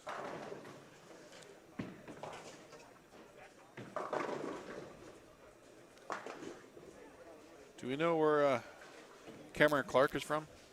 Indianapolis. Okay, so this is not an all-Ohio pair then. No. Only 75%. Cameron bowls a sweeper, I would say once a month, makes a drive over to Cincinnati. Okay. So I've known him for a couple of years. Good player, very good player. Obviously, he wouldn't be here. I think he made the cut yesterday. Not the evening one, but to make it into the evening round. Shot 124 his first game. Wow. And ended up plus 36 That's for his grinding. 5-game block. Yeah, that's grinding right Yeah. there. Well, let's take a look at his what he's got going on here. We'll be coming up on lane 38.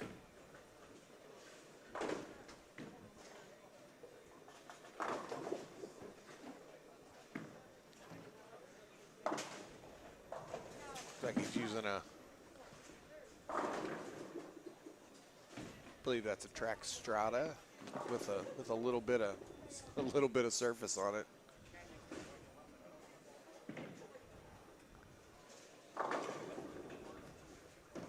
Maybe not. I don't know. Strong ball roll. Yeah. Uh-oh.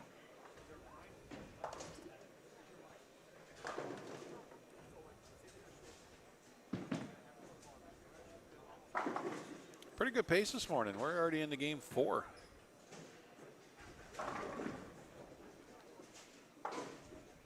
Well, someone said I need to tell you about the senior event coming up February 21st. Getting our scores, or is somebody else doing it? That game, I actually had 211. I didn't have 212. I wasn't paying attention. I left that big 4, and something was off the pot. I actually had 211. I went 6 on that Saturday. Chris Hester caught it. I'm like, shit, dude, I didn't pay attention. Nobody on my pair was paying attention. We were just all full. I just changed it to 211. I just didn't know who was doing what. I was like, oh,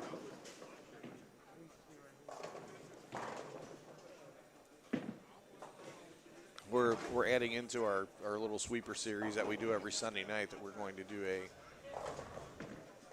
series of senior sweepers only. That's going to be on Sundays during the day, 11 a.m. And there's several dates there. If you go to that DMT Bowling Sunday sweeper page, it's got a poster on the top, pinned at the top. It shows you all the events. But we're going to do several of just senior events and several just female events. Try to give them all something else, you know. Come in and see what they got, and instead of, because we always hear some of the older guys or guys my age even that will say, I can't beat these kids on Sunday night. Well, Oh, baloney. here you go. Here's your chance. Yeah, what's your excuse now? That's right. Yeah. You have an excuse? Well, I have a solution. We're going to give you a tournament just for you. But we're going to give it a try this summer, or this spring and summer, and see how they go, and kind of add it to our weekly routine that we have there. We used to do a lot of 50-50s years ago, and I remember I had one person who told me, well, I'm not getting in. I never win. I said, I'll tell you what, I'll sell only you tickets. Give me $10. I went up, drew his ticket, gave him $5 back. Yeah. You won. See? Yeah, Don't say you never win. That's right. There's a gasher. So, yeah, if you want something, we'll get it for you. Oh, that's a good-looking shot. Yep.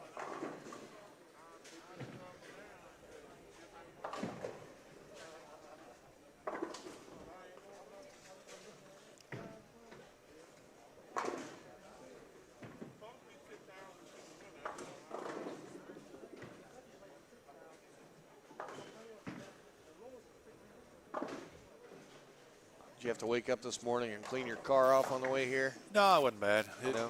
Well, I didn't get out until after 1, and most of it blew off on the way back to the hotel. So, yeah, it was just a light dusting. It did get a little colder overnight, that's for sure. It's chilly out there this morning. It was a little chilly. There's no doubt about it. A little brisk.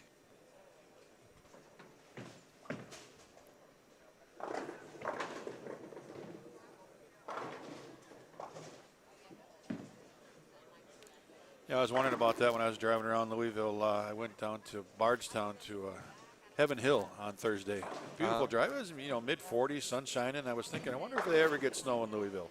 Well, now I know the Way answer. to go. Yeah.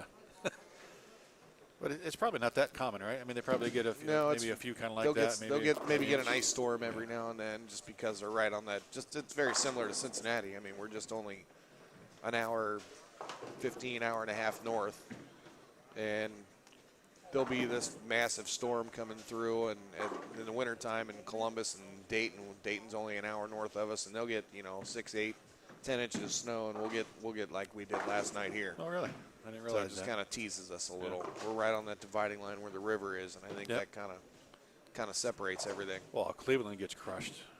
Well, yeah, you go 4 hours north of where we are, and it snows every day there. It seems like. I did the Reed Hawthorne in Cleveland there in February a couple years ago, and it was like a foot of snow and 15 below. Just brutal. But they're used to it up there. Yeah, that's I don't know if I could ever get used to that. No.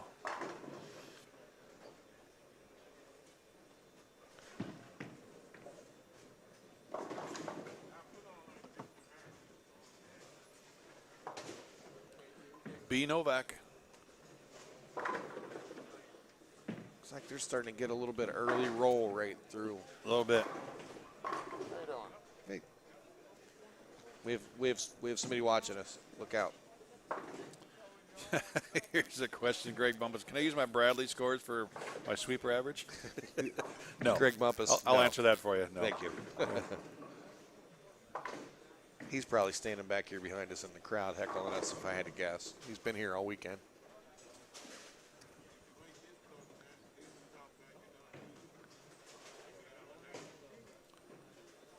Time for me to jump in for a little bit. Take a quick break. We'll bring Jason in. Yep. Back with Game 5 here in a quick second.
Halfway through game 4 here of Cashier's Round, and we've got the tournament director, Jason Ushwal, back with us.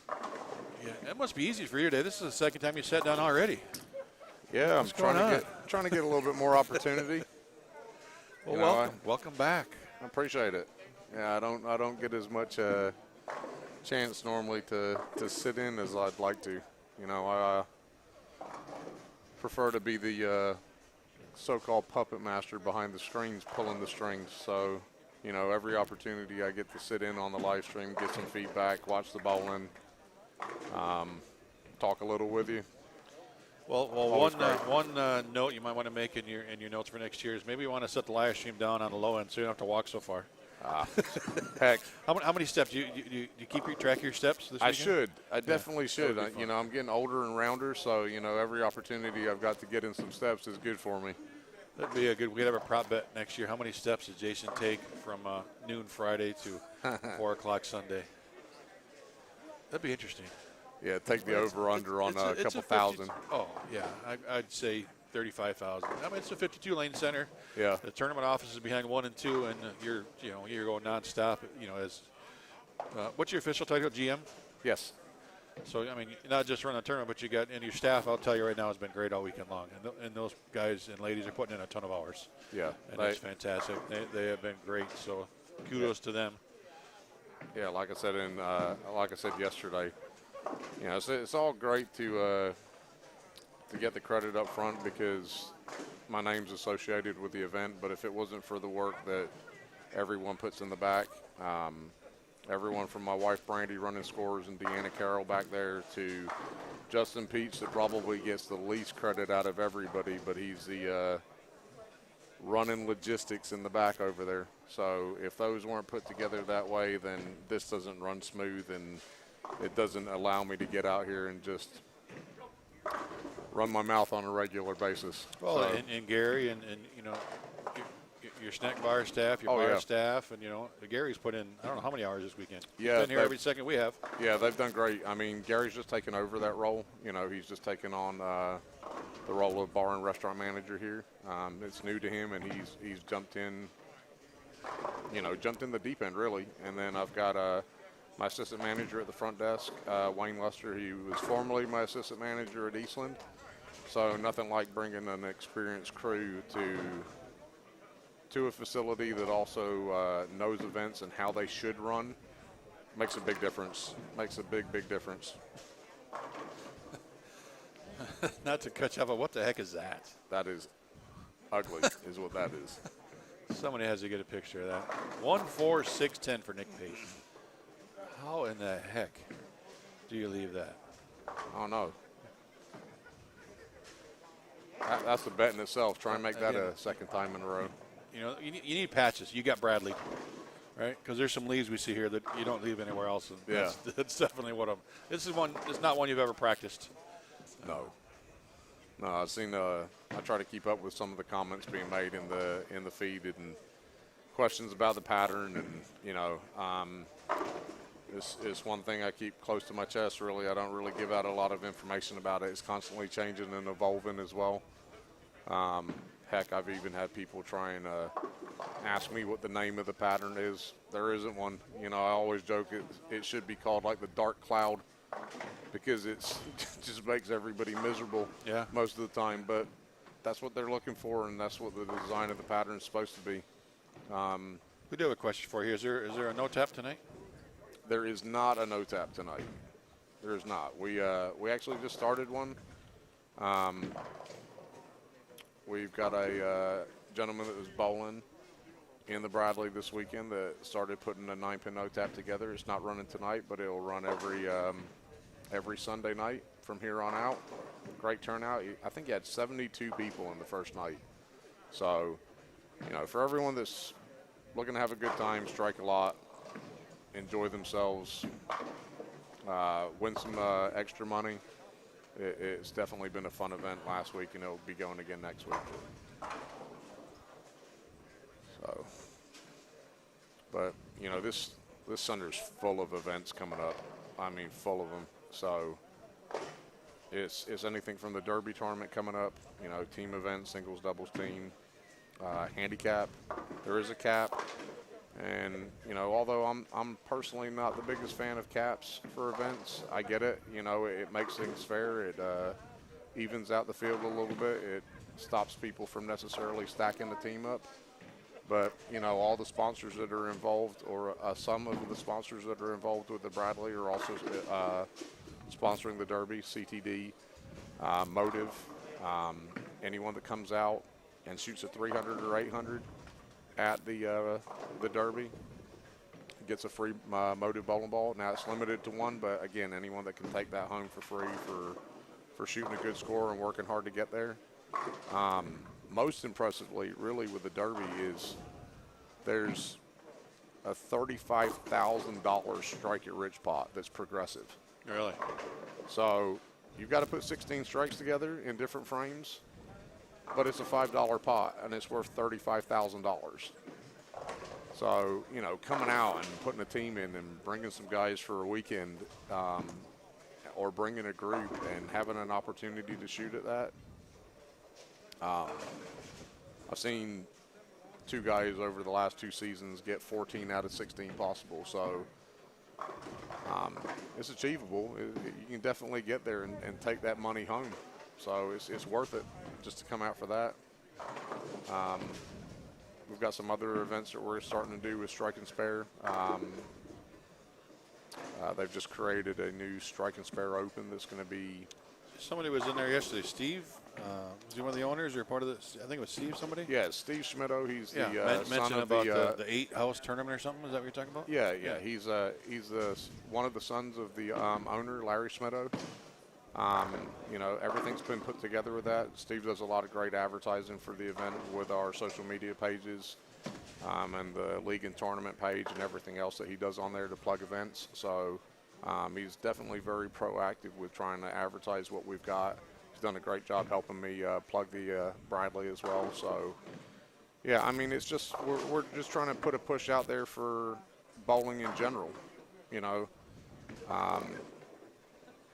We do a lot of league and tournament bowling. We like to see everybody come in for open bowling or group events, but, you know, we've definitely wanted to give back to our league bowlers and bowlers in general to have an opportunity to come out and have something to do.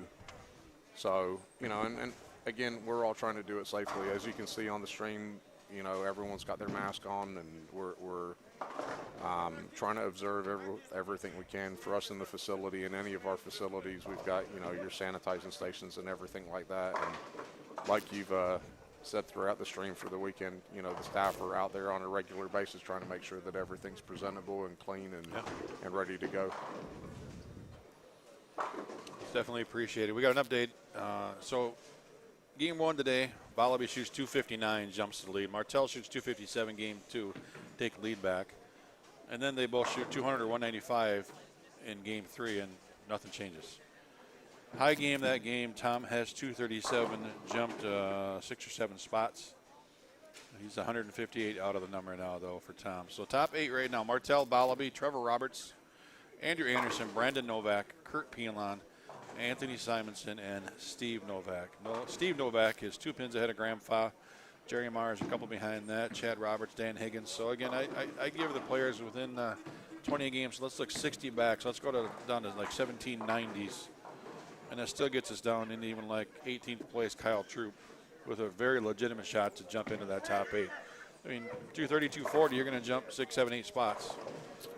Yeah, I mean, a game like that in this, as they're going through, and every shot making a difference. We were talking about it earlier that they're on pace. What was that?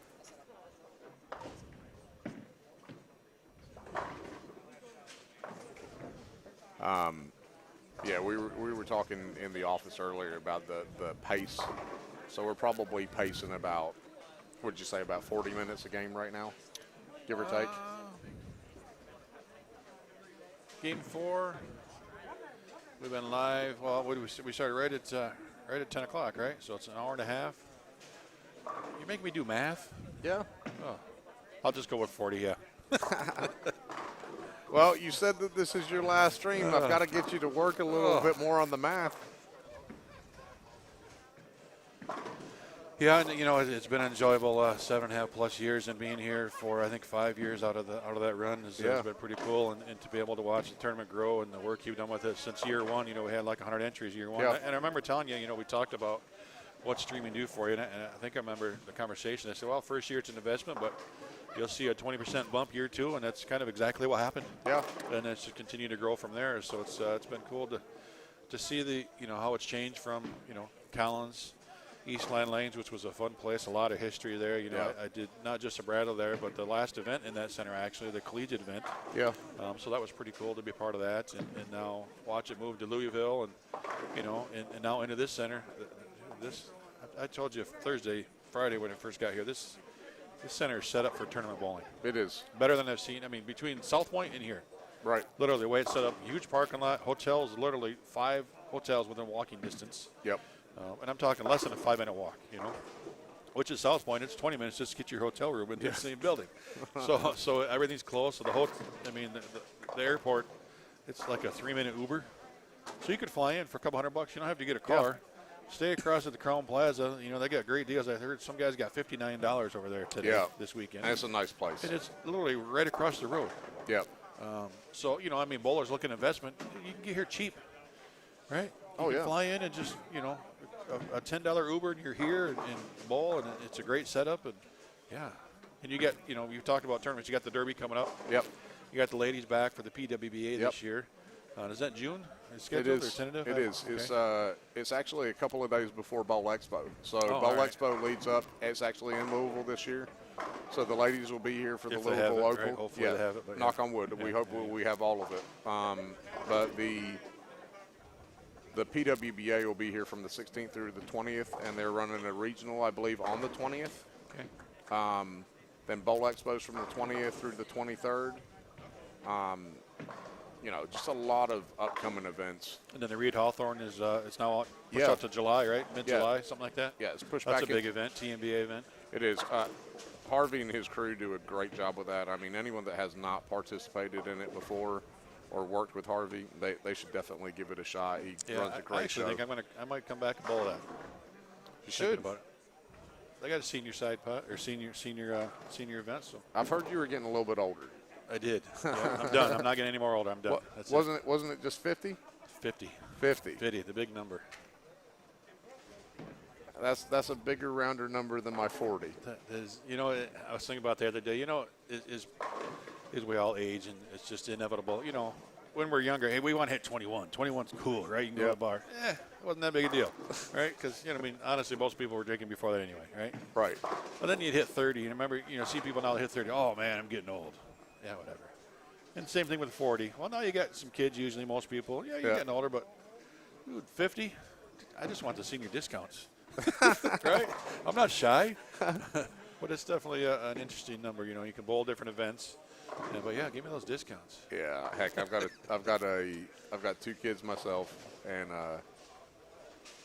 my 17-year-old looks like she's 12. You know, but she's got dad's personality, and then my 12-year-old is literally almost taller than me. He's already taller than my wife Brandy, which she hates already, but.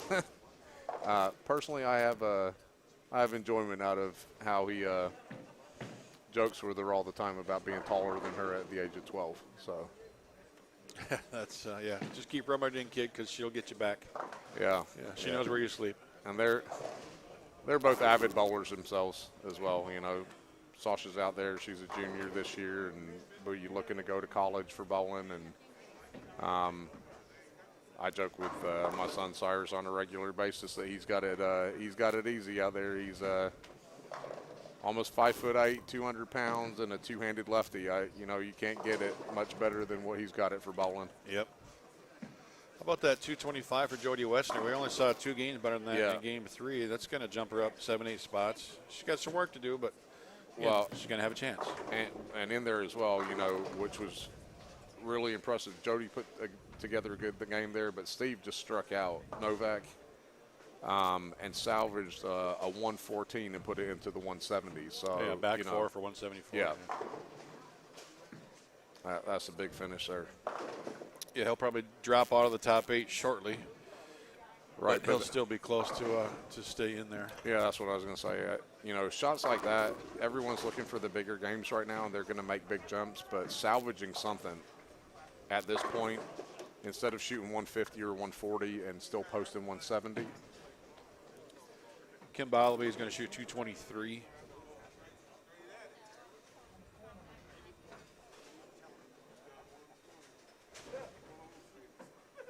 Brandon Novak, that's at 220s. Yeah. So he's going to make up a little ground or easily stay in that top 8. So we'll see a little bit of movement every game. So what's next after this for you?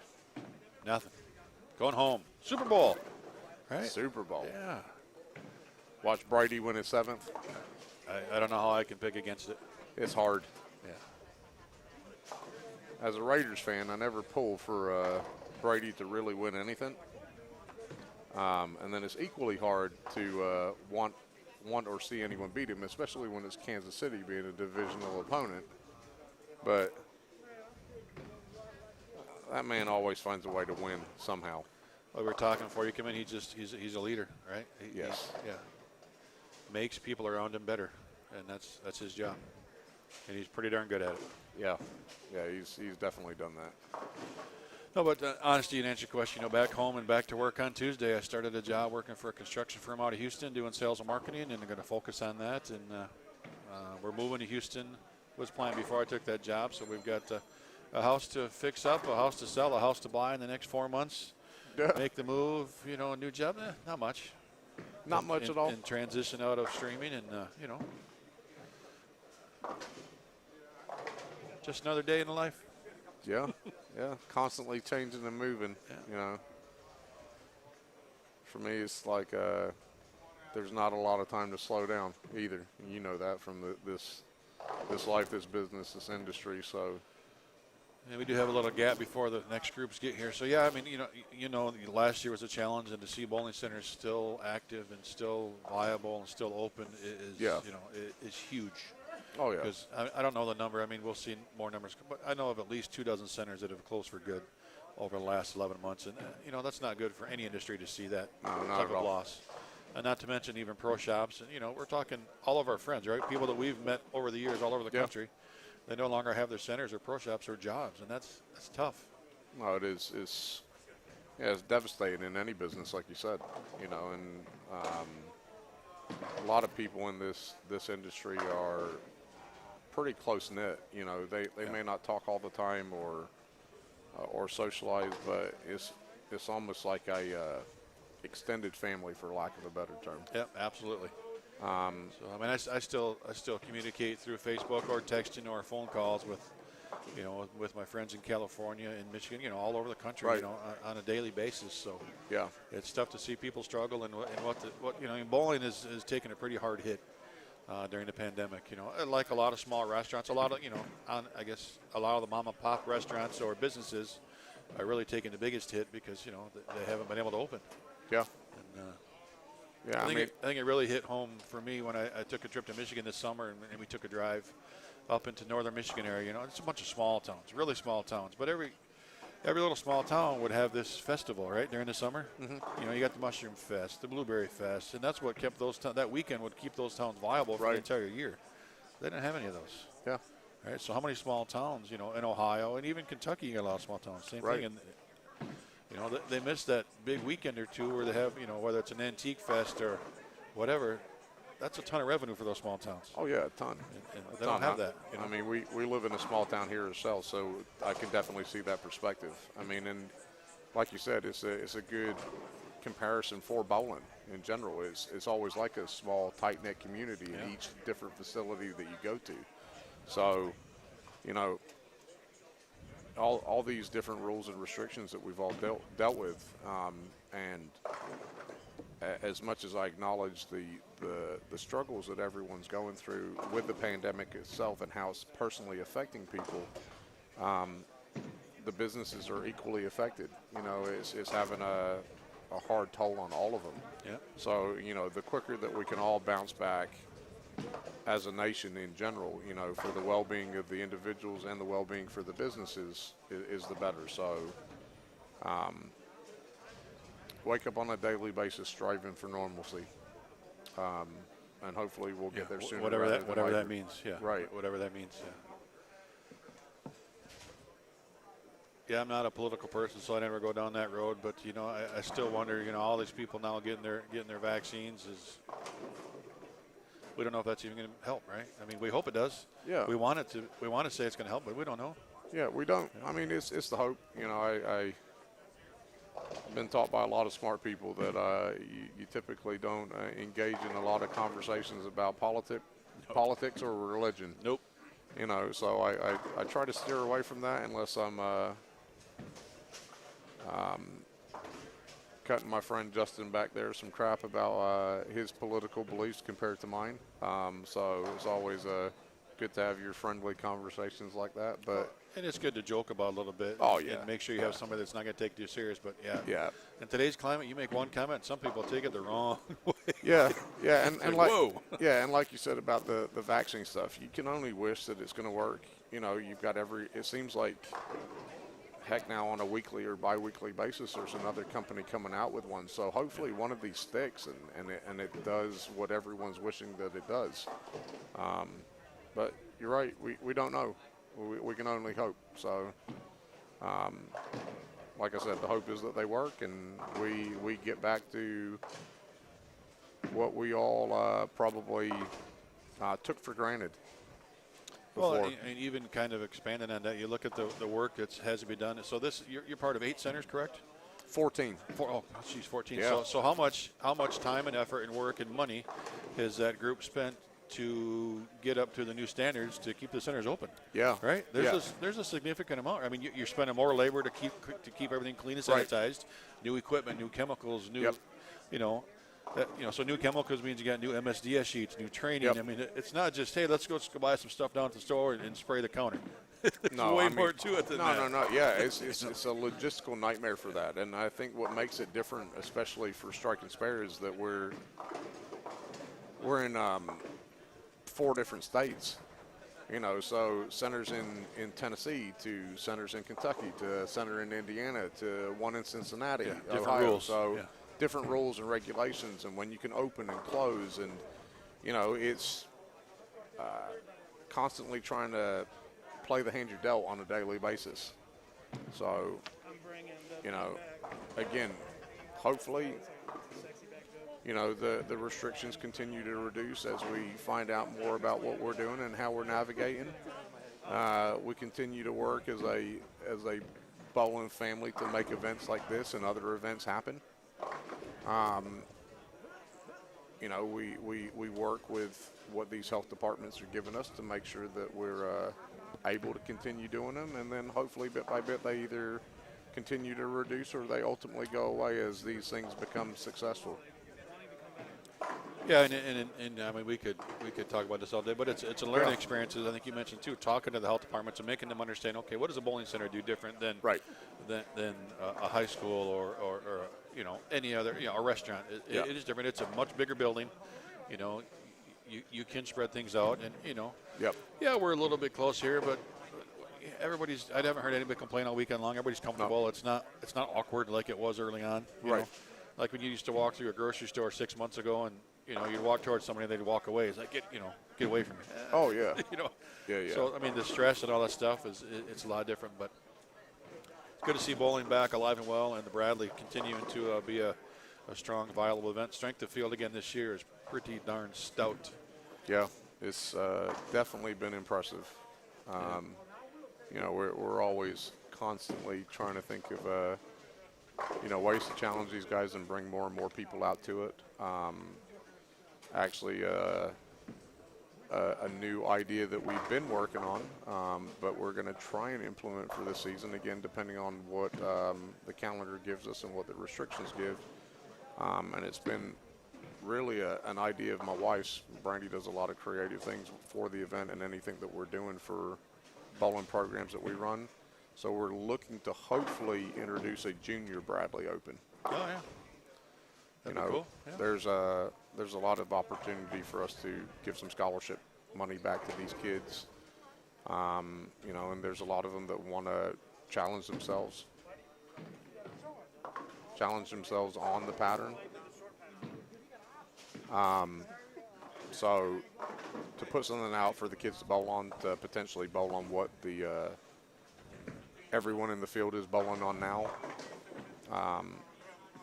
you know, it's a pretty neat idea. So, you know, we've got a couple I like of the idea. dates and times in mind for it. We just have to see if it works out. We got Joe Bailey, Zeke Bate, Trevor Roberts, Kyle Bigelow, AJ Rice back in our viewing area as we get into game number 5.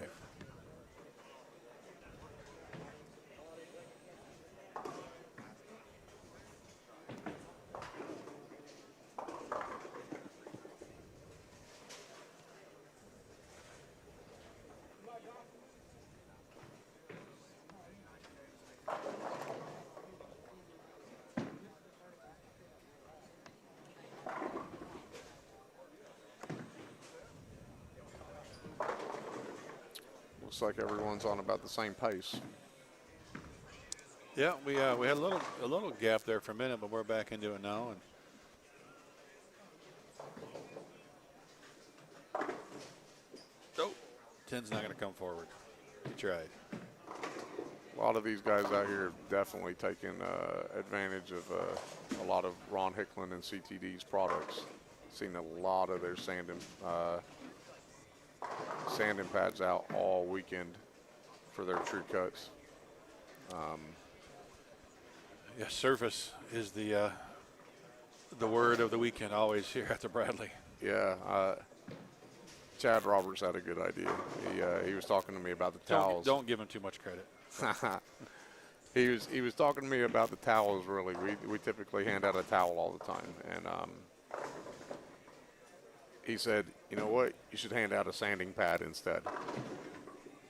You know, Put a logo on it. yeah, put a logo on it. You know, maybe that's something that we can work with Ron on. Let's not give Ron that idea. Let's patent that idea ourselves. We're going to put logos on the sanding pads. So Ron, if you're listening, forget about that. That was our idea. Yep, that's right. We'll cut you a little piece of that, but We've got digital recorded proof of it. That's it. And Chad Roberts, you got nothing to do with it. Chad already gets his royalties for double turkey, so I had to pay him a quarter once already this weekend.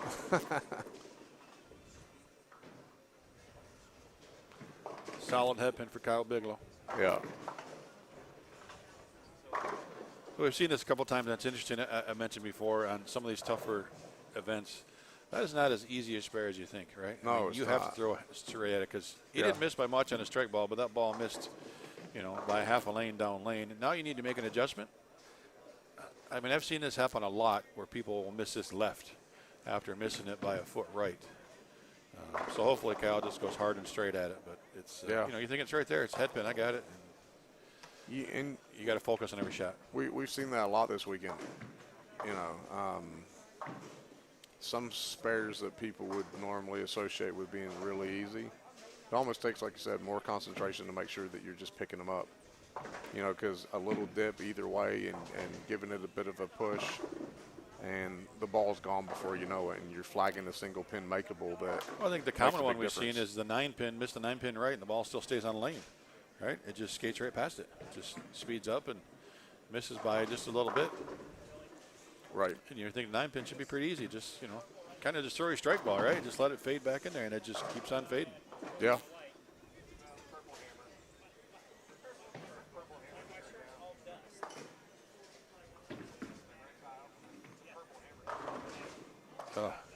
That's a good example. Yeah, there you go, Martell. I mean, he leaves ahead. He missed left, made an adjustment, missed right. Yeah. Thanks for making us look good, Mike. But sorry, it was at your expense.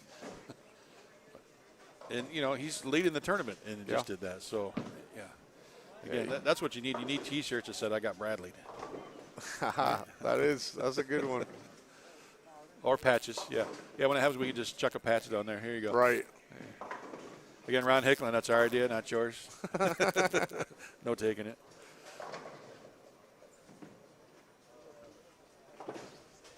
Yeah, Ron does a lot for the sport, and I wish people understood how much effort he puts in, how much passion he has to grow the sport and educate people about the sport of bowling.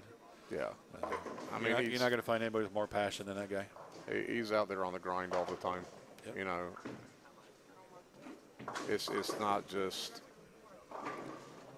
at the events. You know, he's literally talking to people, and like you said, is I think education's obviously the big word for him.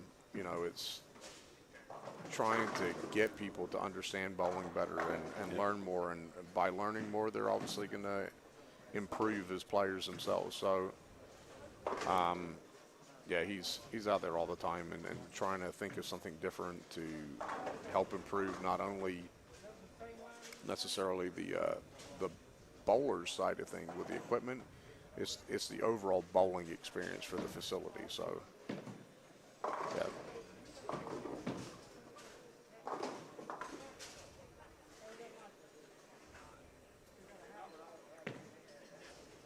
Always fun for me to see a lot of motive guys out here bowling this morning. There's a few. There's a few. There's a few. Kim out there and Graham. Who else we got? Joe Bailey, Mike Martell. Yep.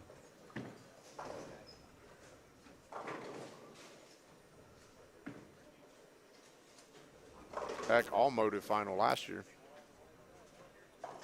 Who was it? Oh, Nate. Yeah. Nathan and Nathan was golfing this weekend. Somebody wondered if he was bowling. He did a little golfing on Friday back in San Antonio. Golf's overrated. Should always be throwing a bowling ball instead. I got to play around with him and Maria a few months back, and Nathan's pretty solid. He's an athlete, but Maria's pretty darn good. Right. And it was funny watching her when she'd miss a shot or hit a shot, and that little Spanish cuss words come out. I played the worst I've played in my entire life that day with them, and it was embarrassing, but it was fun. So yeah, Maria can play. I think that would probably surprise a lot of people that, you know, I think bowling gets a bad rep for, you know, they associate it with, you know, drinking or people out of shape or not being physically. I mean, those two are world-class athletes, right? I mean, right, exactly. That's what I was getting at. You know, the amount of people in here, either now or in bowling in general, that are just overall natural athletes. You know, it probably surprised a lot of the general public that aren't really involved in bowling. I think 4 or 5 years ago we were in the Villages, maybe 4 years ago, you know, when the senior stops, and before they always have a little golf get together, a bunch of the seniors, and one of the guys puts it together. So I got a hold of him and I signed up. Yeah, you know, I wouldn't mind playing. And I got a hold of Rhino because I play golf left-handed, and I knew Rhino was as well. So I said, hey, Rhino, can you bring me some clubs? You might as well come play with us. So we're playing around, and Rhino's a pretty solid golfer. And, you know, I'm just okay. But we were both hitting the ball pretty good, right? Feeling good about it. We get the last couple holes, and John Burkett comes up behind us. He just finished. He said, can I play the rest of the holes with you guys? And Rhino and I had just teed off and hit pretty good shots. And we're like, yeah, those were good shots. And Burkett gets up there, and not even watching where the ball went, just the sound when it hit the club. Like, John, go away. Just go away. But, you know, he's an all-star baseball pitcher and, you know, world-class athlete. And even in his early 50s now, it was sickening. It was embarrassing. Yeah. Yeah. Just, yeah, we'll pick our balls up on the way to yours, John. Thanks a lot. Yeah. But, again, you know, guys and ladies at that level, they play a different game. Whatever game it is, it's a different game. And they're always highly competitive with it. And they enjoy it, yeah. But, you know.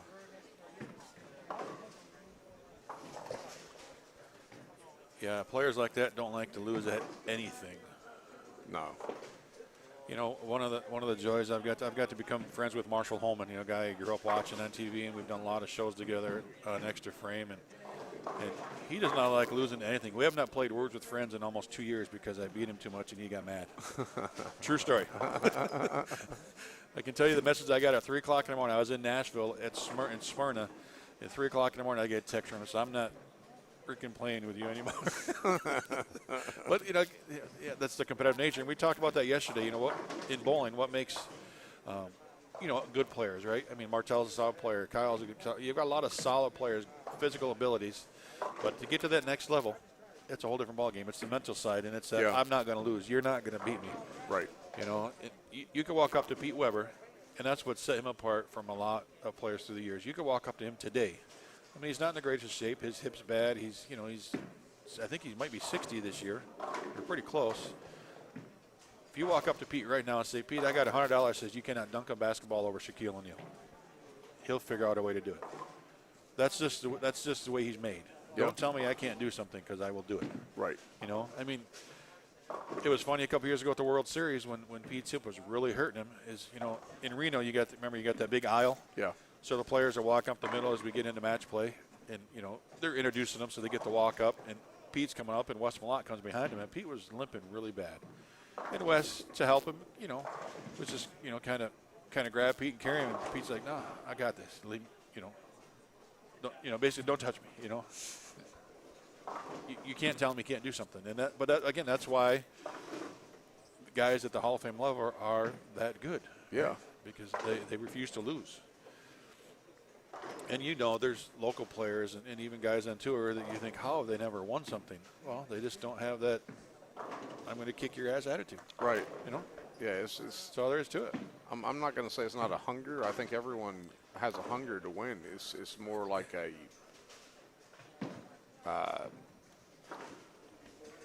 it's just that edge, right? I don't know. It's hard to describe.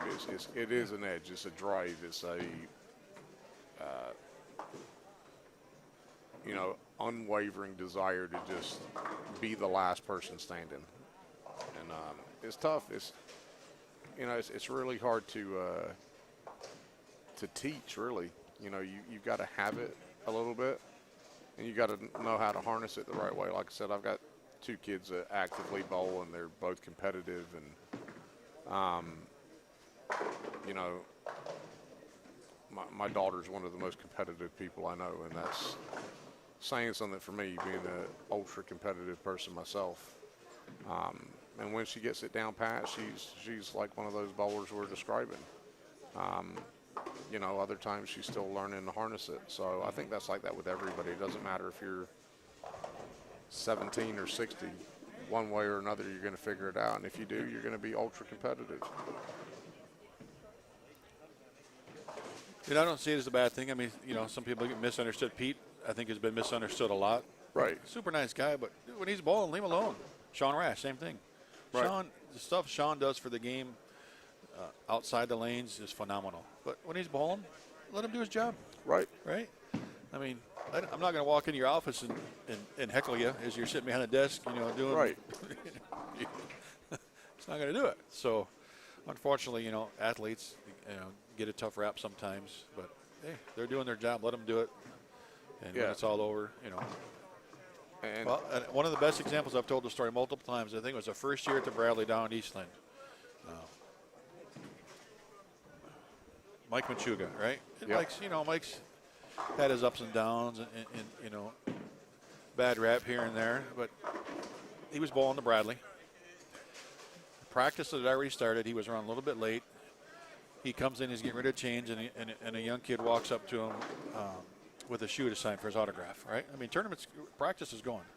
Mike hasn't thrown a shot yet. And I was sitting right next to him, and I'm thinking this kid should wait, But Mike said, all right, let me see this shoe real quick, and it was a white shoe, and he handed him, it was a black shoe, and he handed him a black marker, and Mike's like, no, this isn't going to work. Hang on a minute. Mike runs out to his car, gets a different Sharpie, comes back in, and signs the kid's shoe. Yeah. Never got a ball of practice, right? You don't see that on camera. You don't see that on article. No. He didn't have to do that. No, not at all. But he understood it's a big deal to this kid, right? Right. Let's do it, and let's do it right. Right. So that was pretty cool to see that.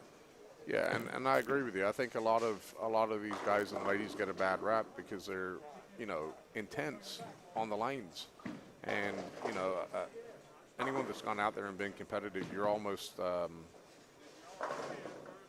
trying to create a different personality on the lanes. So just because that absorbs you there doesn't mean that that's necessarily the same person when they walk off the lane.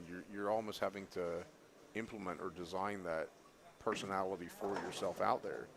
But the amount of extra work that these guys and ladies do off the lanes, off the TV, for the kids or for the fans in general, what other sport can you have that you've got open access to the people that you almost idolize and watch on TV. On Yeah, a I mean, regular I basis. take it for granted because I've been able to be around these players for 8 years, and I just, but I forget that it's not normal. Right. You know? I mean, I can walk up and joke around with Wes Malott and these guys, and it's no big deal. But it's the access that we have is pretty cool. And at Bowl Expo a couple years ago in Vegas, I had one of my friends with Global. We're walking around, and I forget that he doesn't know these people. Yeah. Junior Gold. We're there a couple years ago. I took my daughter to Junior Gold in Indianapolis, and there was one of the young girls from one of our high schools back in Michigan there, and we're just talking, and she sees Parker walk by. Parker Bowen, and she just got like red in the face, nervous. Oh my gosh, that's Parker Bowen. Yeah, you want to talk to him? Oh no, I can't talk to him. Come on. So I grab her by the hand and walk down to Parker. And there's places jam packed. I said, come here, and she just got so embarrassed, but it was a highlight to her. So right. It's just a regular dude. Yeah. One of the nicest guys you're going to meet. That's just Parker. Yeah. But it was pretty neat to be able to be a part of letting her do that. And we're all pretty fortunate to be in this position, no doubt about it. Yeah, 100%. Yeah, I mean, I think that's one of the many things I love about bowling. The people that we all watch on a regular basis are going to come up and talk to you all the time, and you're never going to get that access with baseball or basketball or football. I mean, most of the time these people are surrounded by 20 different people. The opportunity to ask a question is minimal, let alone having a full-blown conversation, autograph, selfie, whatever you're doing with these athletes while they're participating in events like this or any other one. So, definitely a great thing that people should see more often or be able to interact with. So we do have the scores up on the scroll after 10 leaders at plus 158. So that means that dropped, right? Yeah, it looks like it. Looks like it's down 4. And I forgot the cut is plus 64, so that went up a little bit. So it's like it got a little bit tighter in that top 8, and we'll have the full scores here in just a minute.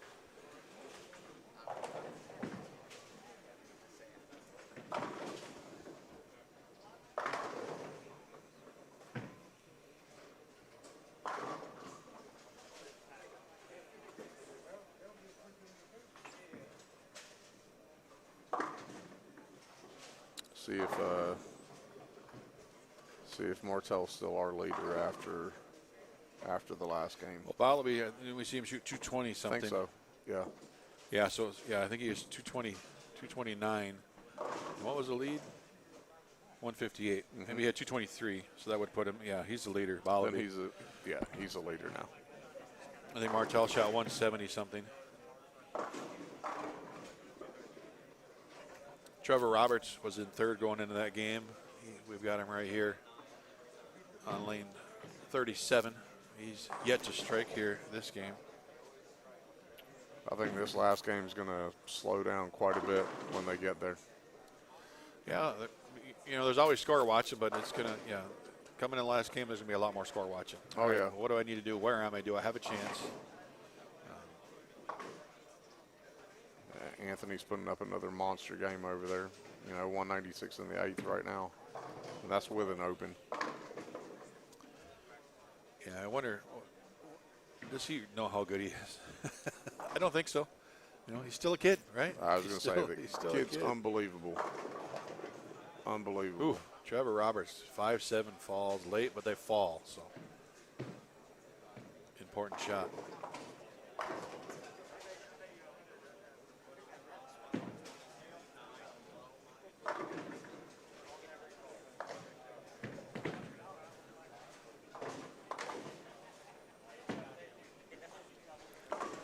Zeke Bate cleaning up the mess there, gets that 10-pin out, and he has yet to strike. So how's the viewing been for the numbers? Fantastic, yeah. It's a lot of people watching all weekend long, and a lot of interaction in the chat, a lot of new faces. And here's the numbers. Take it away there, Mr. TD. Okay, and you were correct. Our leader is now Kim with a 21.58. Michael Martell just behind, 21.44. Brandon Novak, 21.20. So up 2/3, right? Yep. fifth to third. Yeah, Trevor Roberts dropped down one, 21.01. Anthony Simonson, 20.90. Andrew Anderson, 20.81. Graham Faw, 20.69. And the current cut is Chad Roberts on 20.64.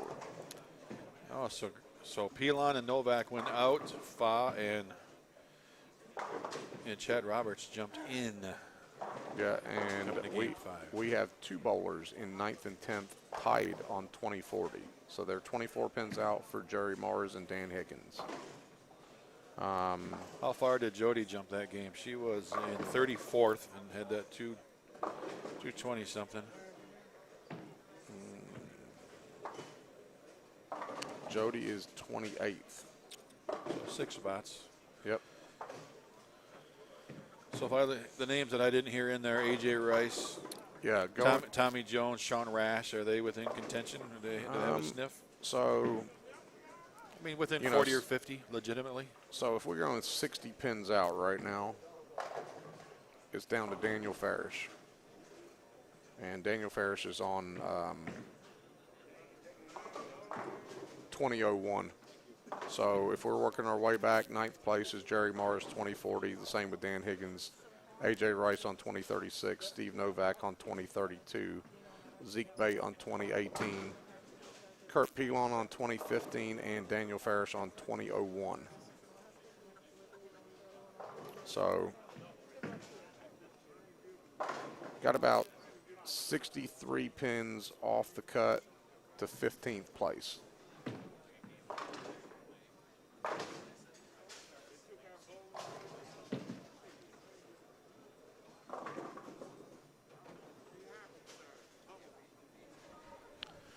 So Ball will be another big game going here. He's just striking.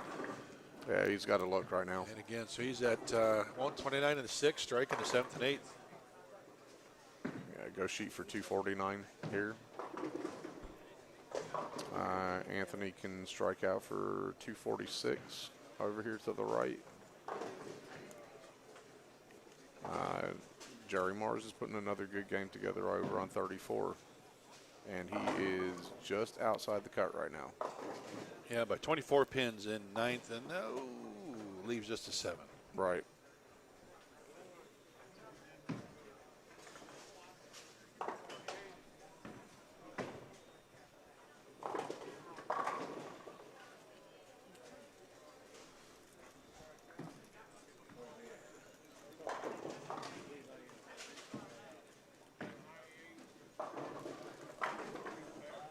Oh.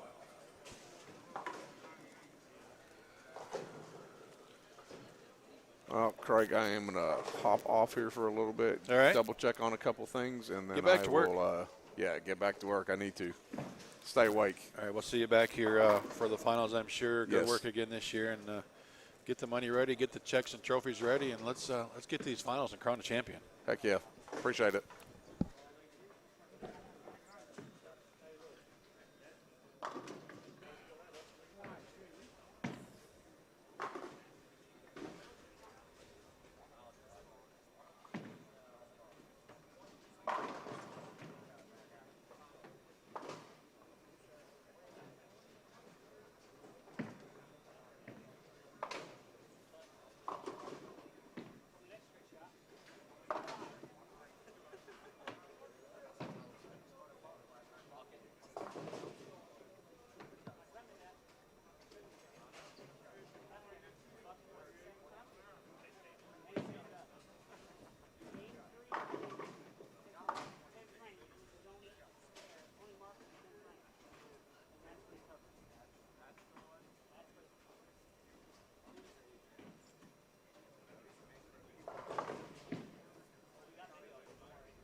You know, that's interesting. Good question there about ball. There's not a secret ball here for this event. It's more just about surface and getting your feet in the right spot and making good shots. You know, you do go to events. I remember years ago, even like the high rollers, there was 1 or 2 balls that seemed to be in play, and everybody just had, there's a truckload of them there. But here, it doesn't matter. mean, I would just go something symmetric and put your 180, 220 on it and just try to make good shots and repeat. No secret sauce, that's for sure.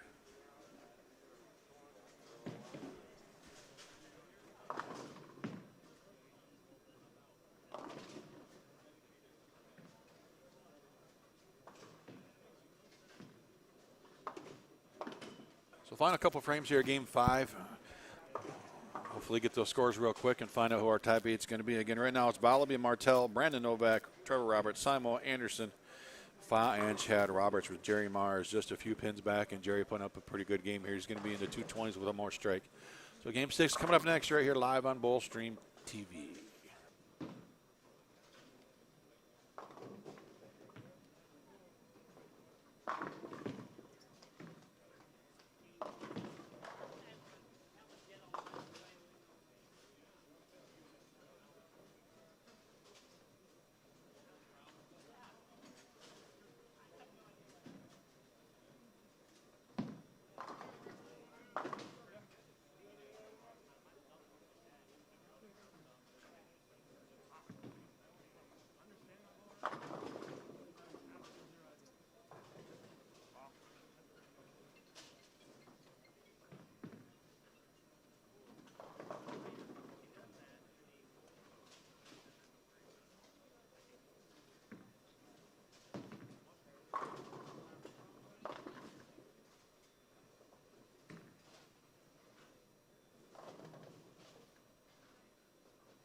right, Craig Elliott, Bullstream TV, and Todd McGill from TMT. Wow, that's a mouthful. TMT Tournaments. Yeah, Todd McGill Tournaments. Todd McGill. Oh, jeez.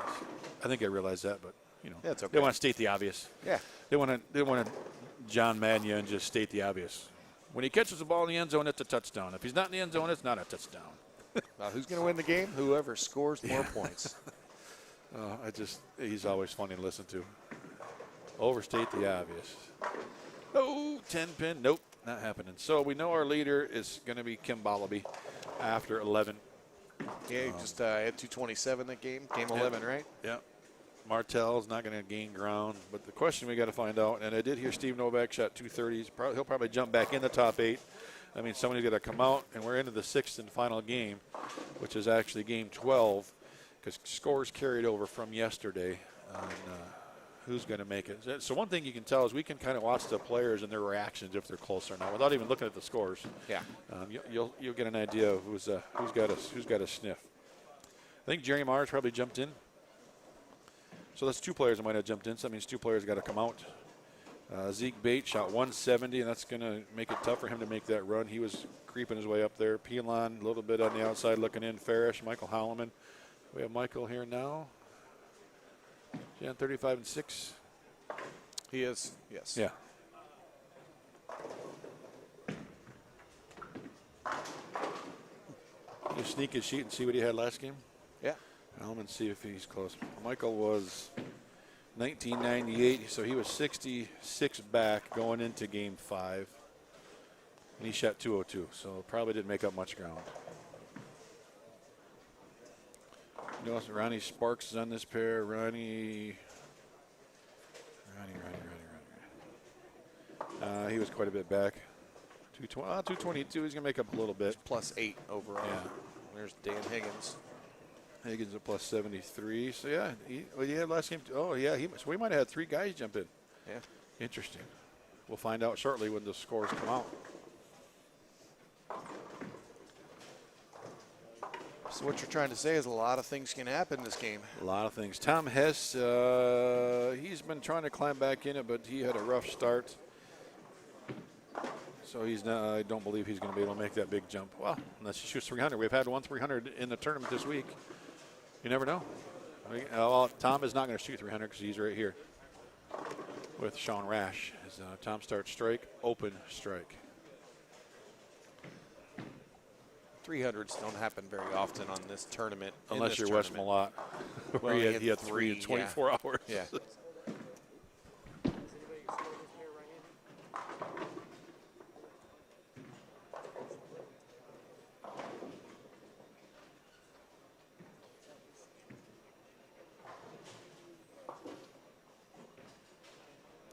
A.J. Rice is in, he's got a chance. Adkins, I don't believe.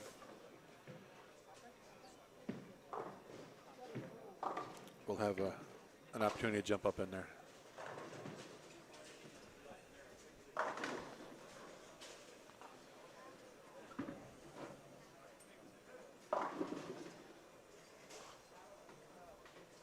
Dan's trying to see where everybody's been playing on 35 and 36 throughout today, because this pair is definitely playing different than the rest of them. That's been the toughest pair of the grouping, I think. It has. That's why we picked this pair. That's it. People think that.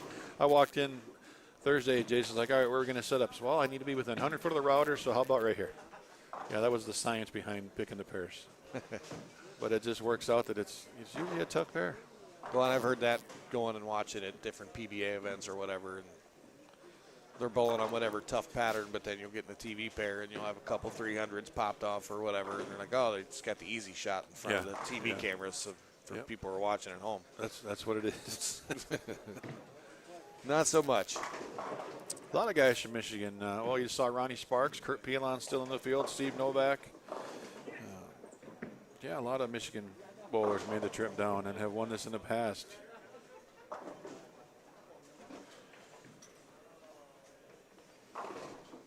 Oh, and they made 35 and 36 the final match.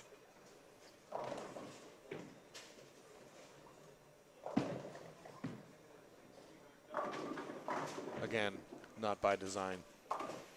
Maybe. Yeah, maybe a little bit.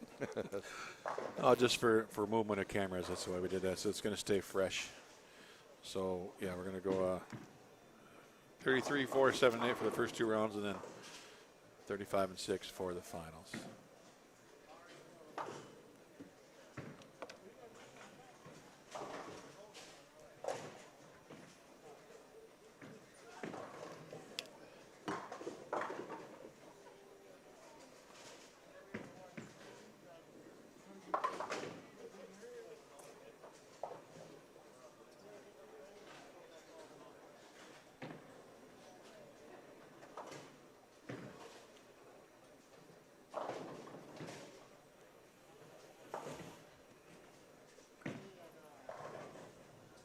So I got excited. I thought he was bringing me the score updates, and he just brought me the bracket for the finals. So, teased me. Wait for it. Yeah, oh, after 11, plus 185. So that's Balabi. And cut is plus 67. So that went up 3 pins. And Jerry Mars shot what that game? It was 220 or 30? Yeah, so he's not quite going to make it. Novak is going to be a little short. No pun intended. Whoops. No, yeah, I think Novak's the number. I think he had 235. That puts him at 67.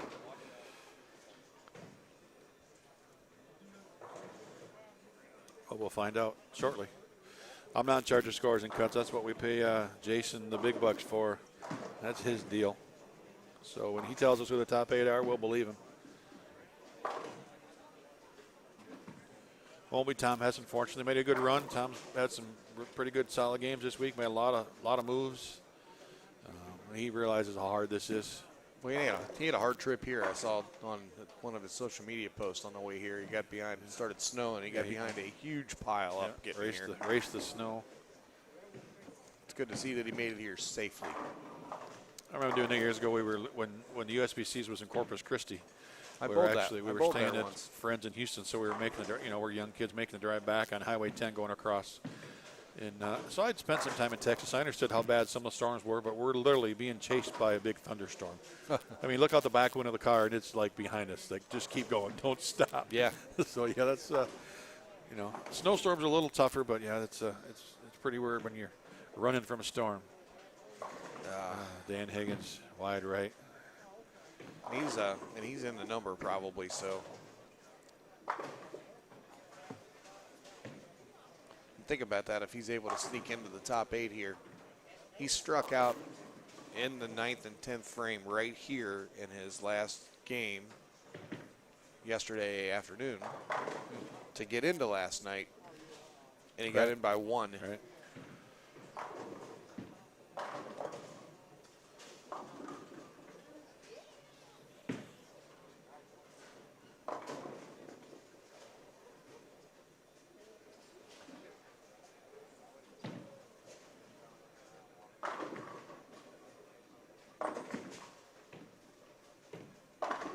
All right, here we go. We got the scores now.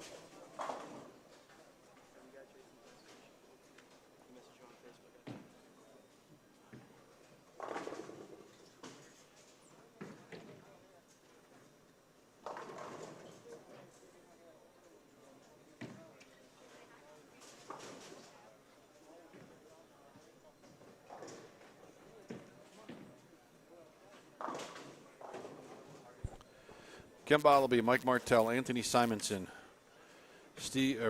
Brandon Novak, Andrew Anderson, Trevor Roberts, Dan Higgins, and Steve Novak was indeed the number. Jerry Marsh, 3 pins back. Graham Fa, 1 pin behind Jerry. Chad Roberts, 10 out of the number. And then a big jump down to 22-15. A.J. Rice in 12th. Puts him 52 back with 4 players he would have to jump around, so that's going to be tough. I mean, he's going to have to shoot 2 60s and hope nobody else ahead of him shoots 2 teens. Right. So probably we're talking only 3 players with a shot to make that big jump. Jerry Mars, Graham Fa, Chad Roberts. And Jerry is... He's bowling right now. Front 3 open, spare, strike, spare. He's pacing 220s. Yeah. That's what he needs to do.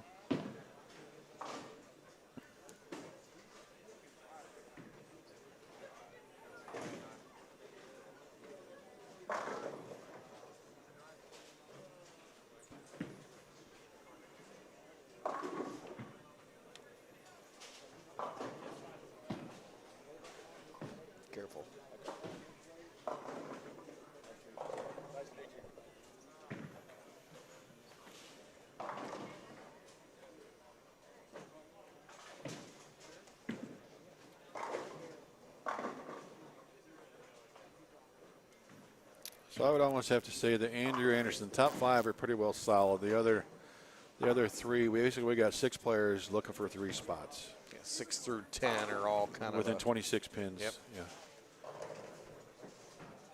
Yeah, 6 through 11 within 26. So that's Trevor Roberts, Dan Higgins, Steve Novak, Jerry Mars, Graham Fa, Chad Roberts. So I better get out a pen. We got to do some math. What time is it? Math is fun. It's Sunday afternoon. We can do math now.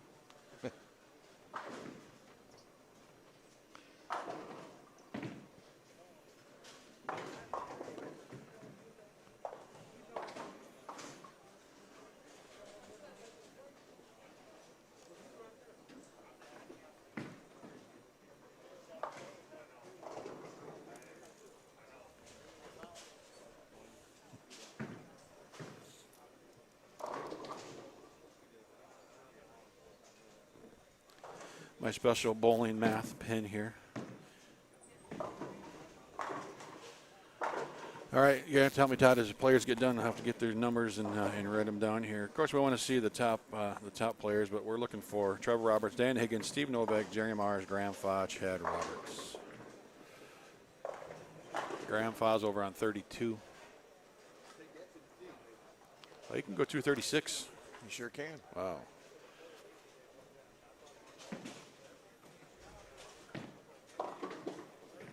Well, I tell you what, Jerry Mars had a solid block. He's been in like just outside the number every game, and he's pacing 2 teens, and he might be in that same position where he just can't pass anybody.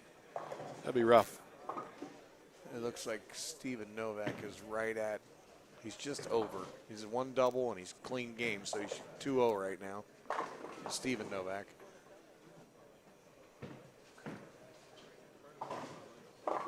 Pacing 202. Yep.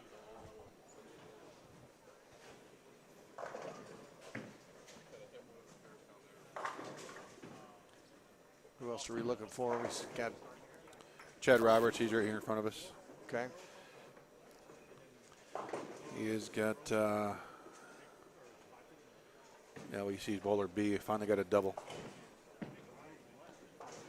How about AJ Rice? Can we scratch him off officially yet? He's all the way on the end down there, and it looks like he is getting ready to pull in the right lane. He's got 2 red circles, so that's 2 red circles and another miss. Let's just scratch that.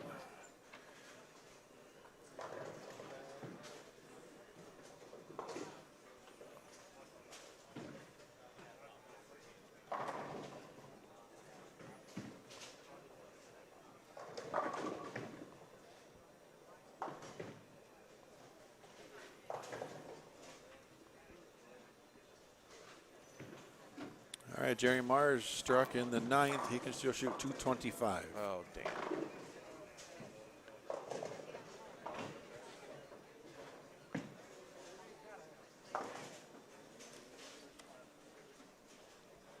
Someone took your paper. I'm used to it. Yeah. It's Sean's world. We're just here taking up space. I mean, he is sharing the numbers with other Oh, bowlers. yeah. so He he's is not being, keeping it to he's himself. being hospitable. Chad Roberts with a 3-bagger here.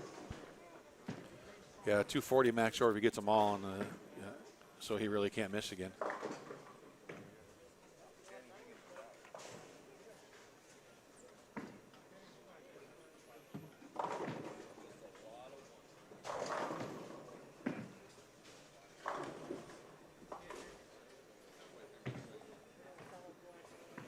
Graham Fa getting up now in 10th frame on 31 and 2. He can shoot 236. Oh, and he just split. That's going to leave a mark. 4-6-10. Who else were we looking for? Wasn't it Trevor we needed to see? Trevor Roberts. He's all the way should down on be the first pair. Lane 25, 25B. Can I make a walk down there and see what he's All right. got real quick? Thank you.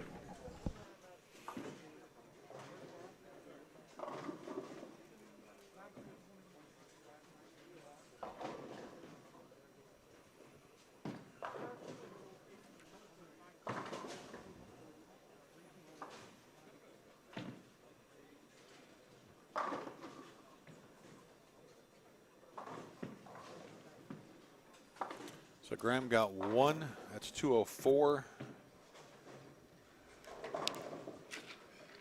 That's 2467, which would be a tie if Novak only shot 200. Steve Novak.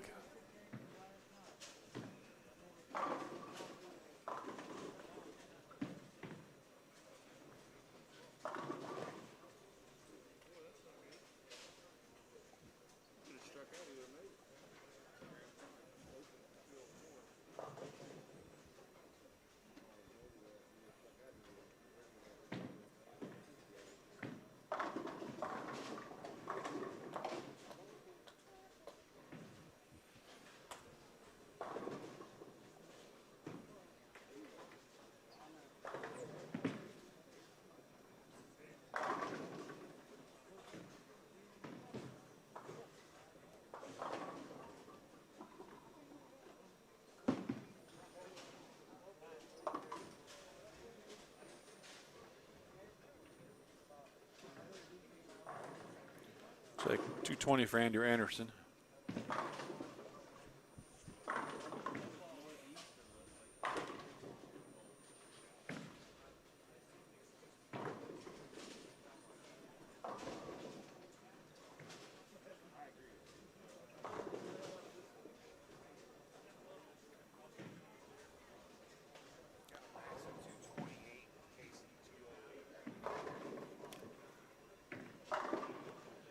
Brandon Novak's max is 189. He's already in the 180s.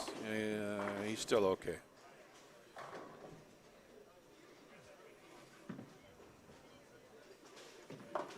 So Steve Novak is the one now getting up in the 10th. Graham Fowl opened the 10th. It knocks his chances of making it out. So Novak can shoot 228, I think.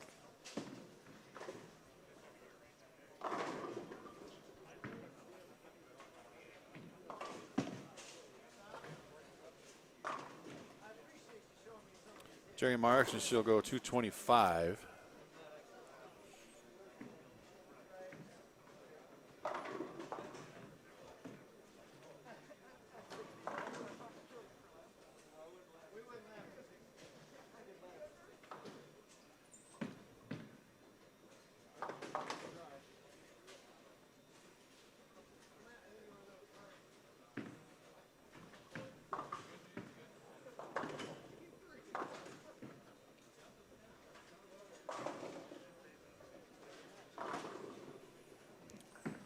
Novak strike again. Looks like he did. Jerry Mars getting up.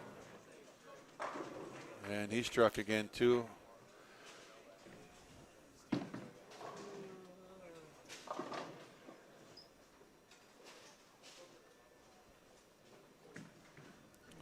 I think Sean's going to see what Stevie did. 217, I believe, is what it is from here. 217. Yeah, 217. Thank you, Sean.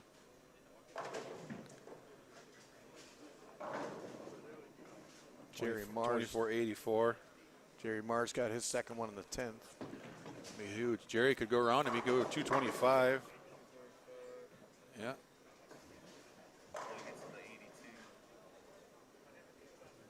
Yeah, 89. Get him to 89 if he goes 225. Stone 5. Oh, and he got 8. 223. 87. And yeah, what's Higgins doing now? Higgins is out. What about Trevor Robert? He's down on 25. Bowler B on 25. It looks clean so far. He can still get to 226 or 228 if I remember right down there.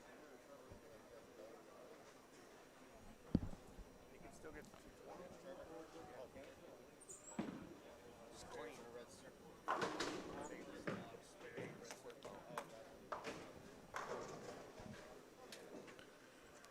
Well, Chad can get to 76. 24-76. Roberts. So, I mean, Trevor Roberts would have to shoot 204. Well, he needs to be clean in the 10th then, because he's got a strike in the 9th, it looks like. Roberts can bowl 228 if he strikes out. Yeah, 204 locks Trevor Roberts in if Chad Roberts punches, I believe.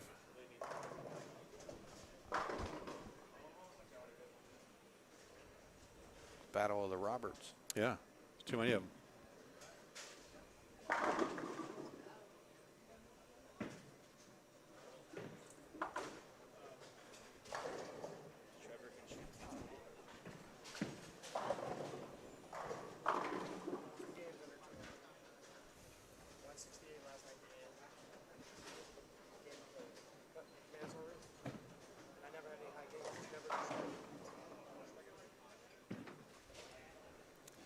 So by our math, we believe that Trevor Roberts just needs a mark, and he will lock out Chad Roberts. Trevor does. If Trevor marks, Chad's out. That would just shut Chad out if Trevor marks. Yeah. Well, he did split on this frame, on this lane last time he was up there, but he made it. Oh, Trevor? Yeah. Oh, no, I thought he didn't split there. No, Okay. on the 8th frame. Gotcha.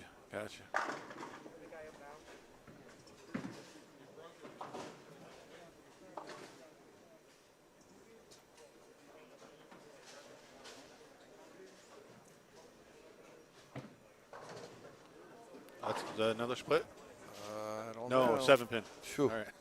That could have. We could see one pin center from there, but not sure if there was a 10 or a 9 with it. Either 4-pin or a 7-pin, but.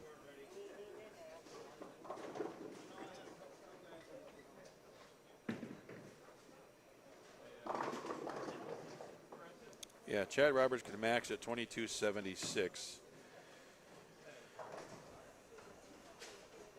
So Dan Higgins would have to have 204. He cannot get there, so we know Dan is out. Jerry Mars is in. He goes ahead of Novak. Novak stays in right now. The only question, I think, is did Trevor make that? He's still waiting to throw at it. Oh.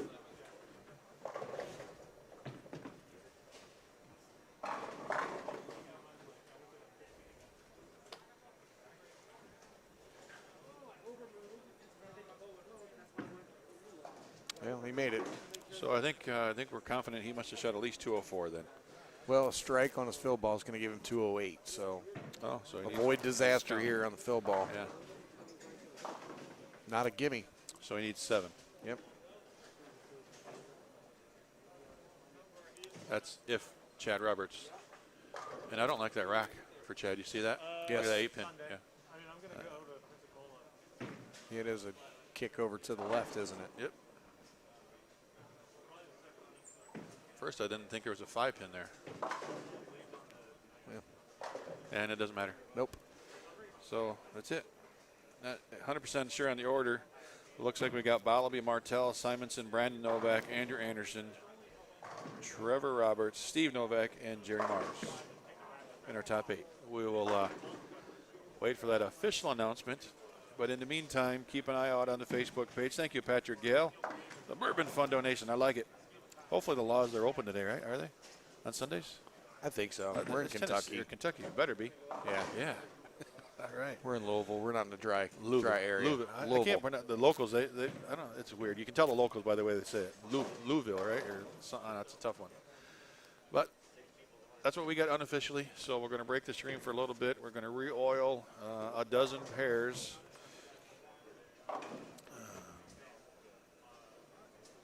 Let's find out the Time is estimated at starting 1:44. time.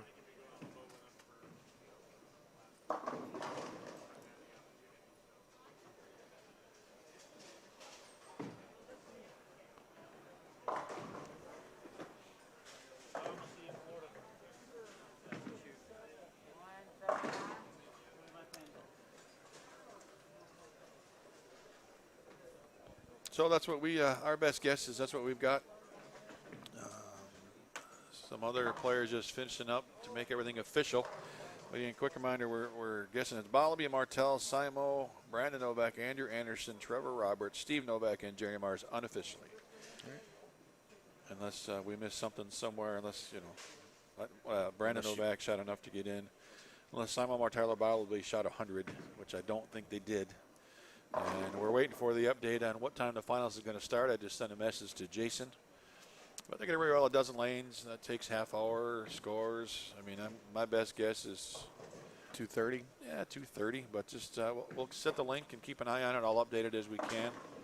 I think everybody might take a minute to grab a snack.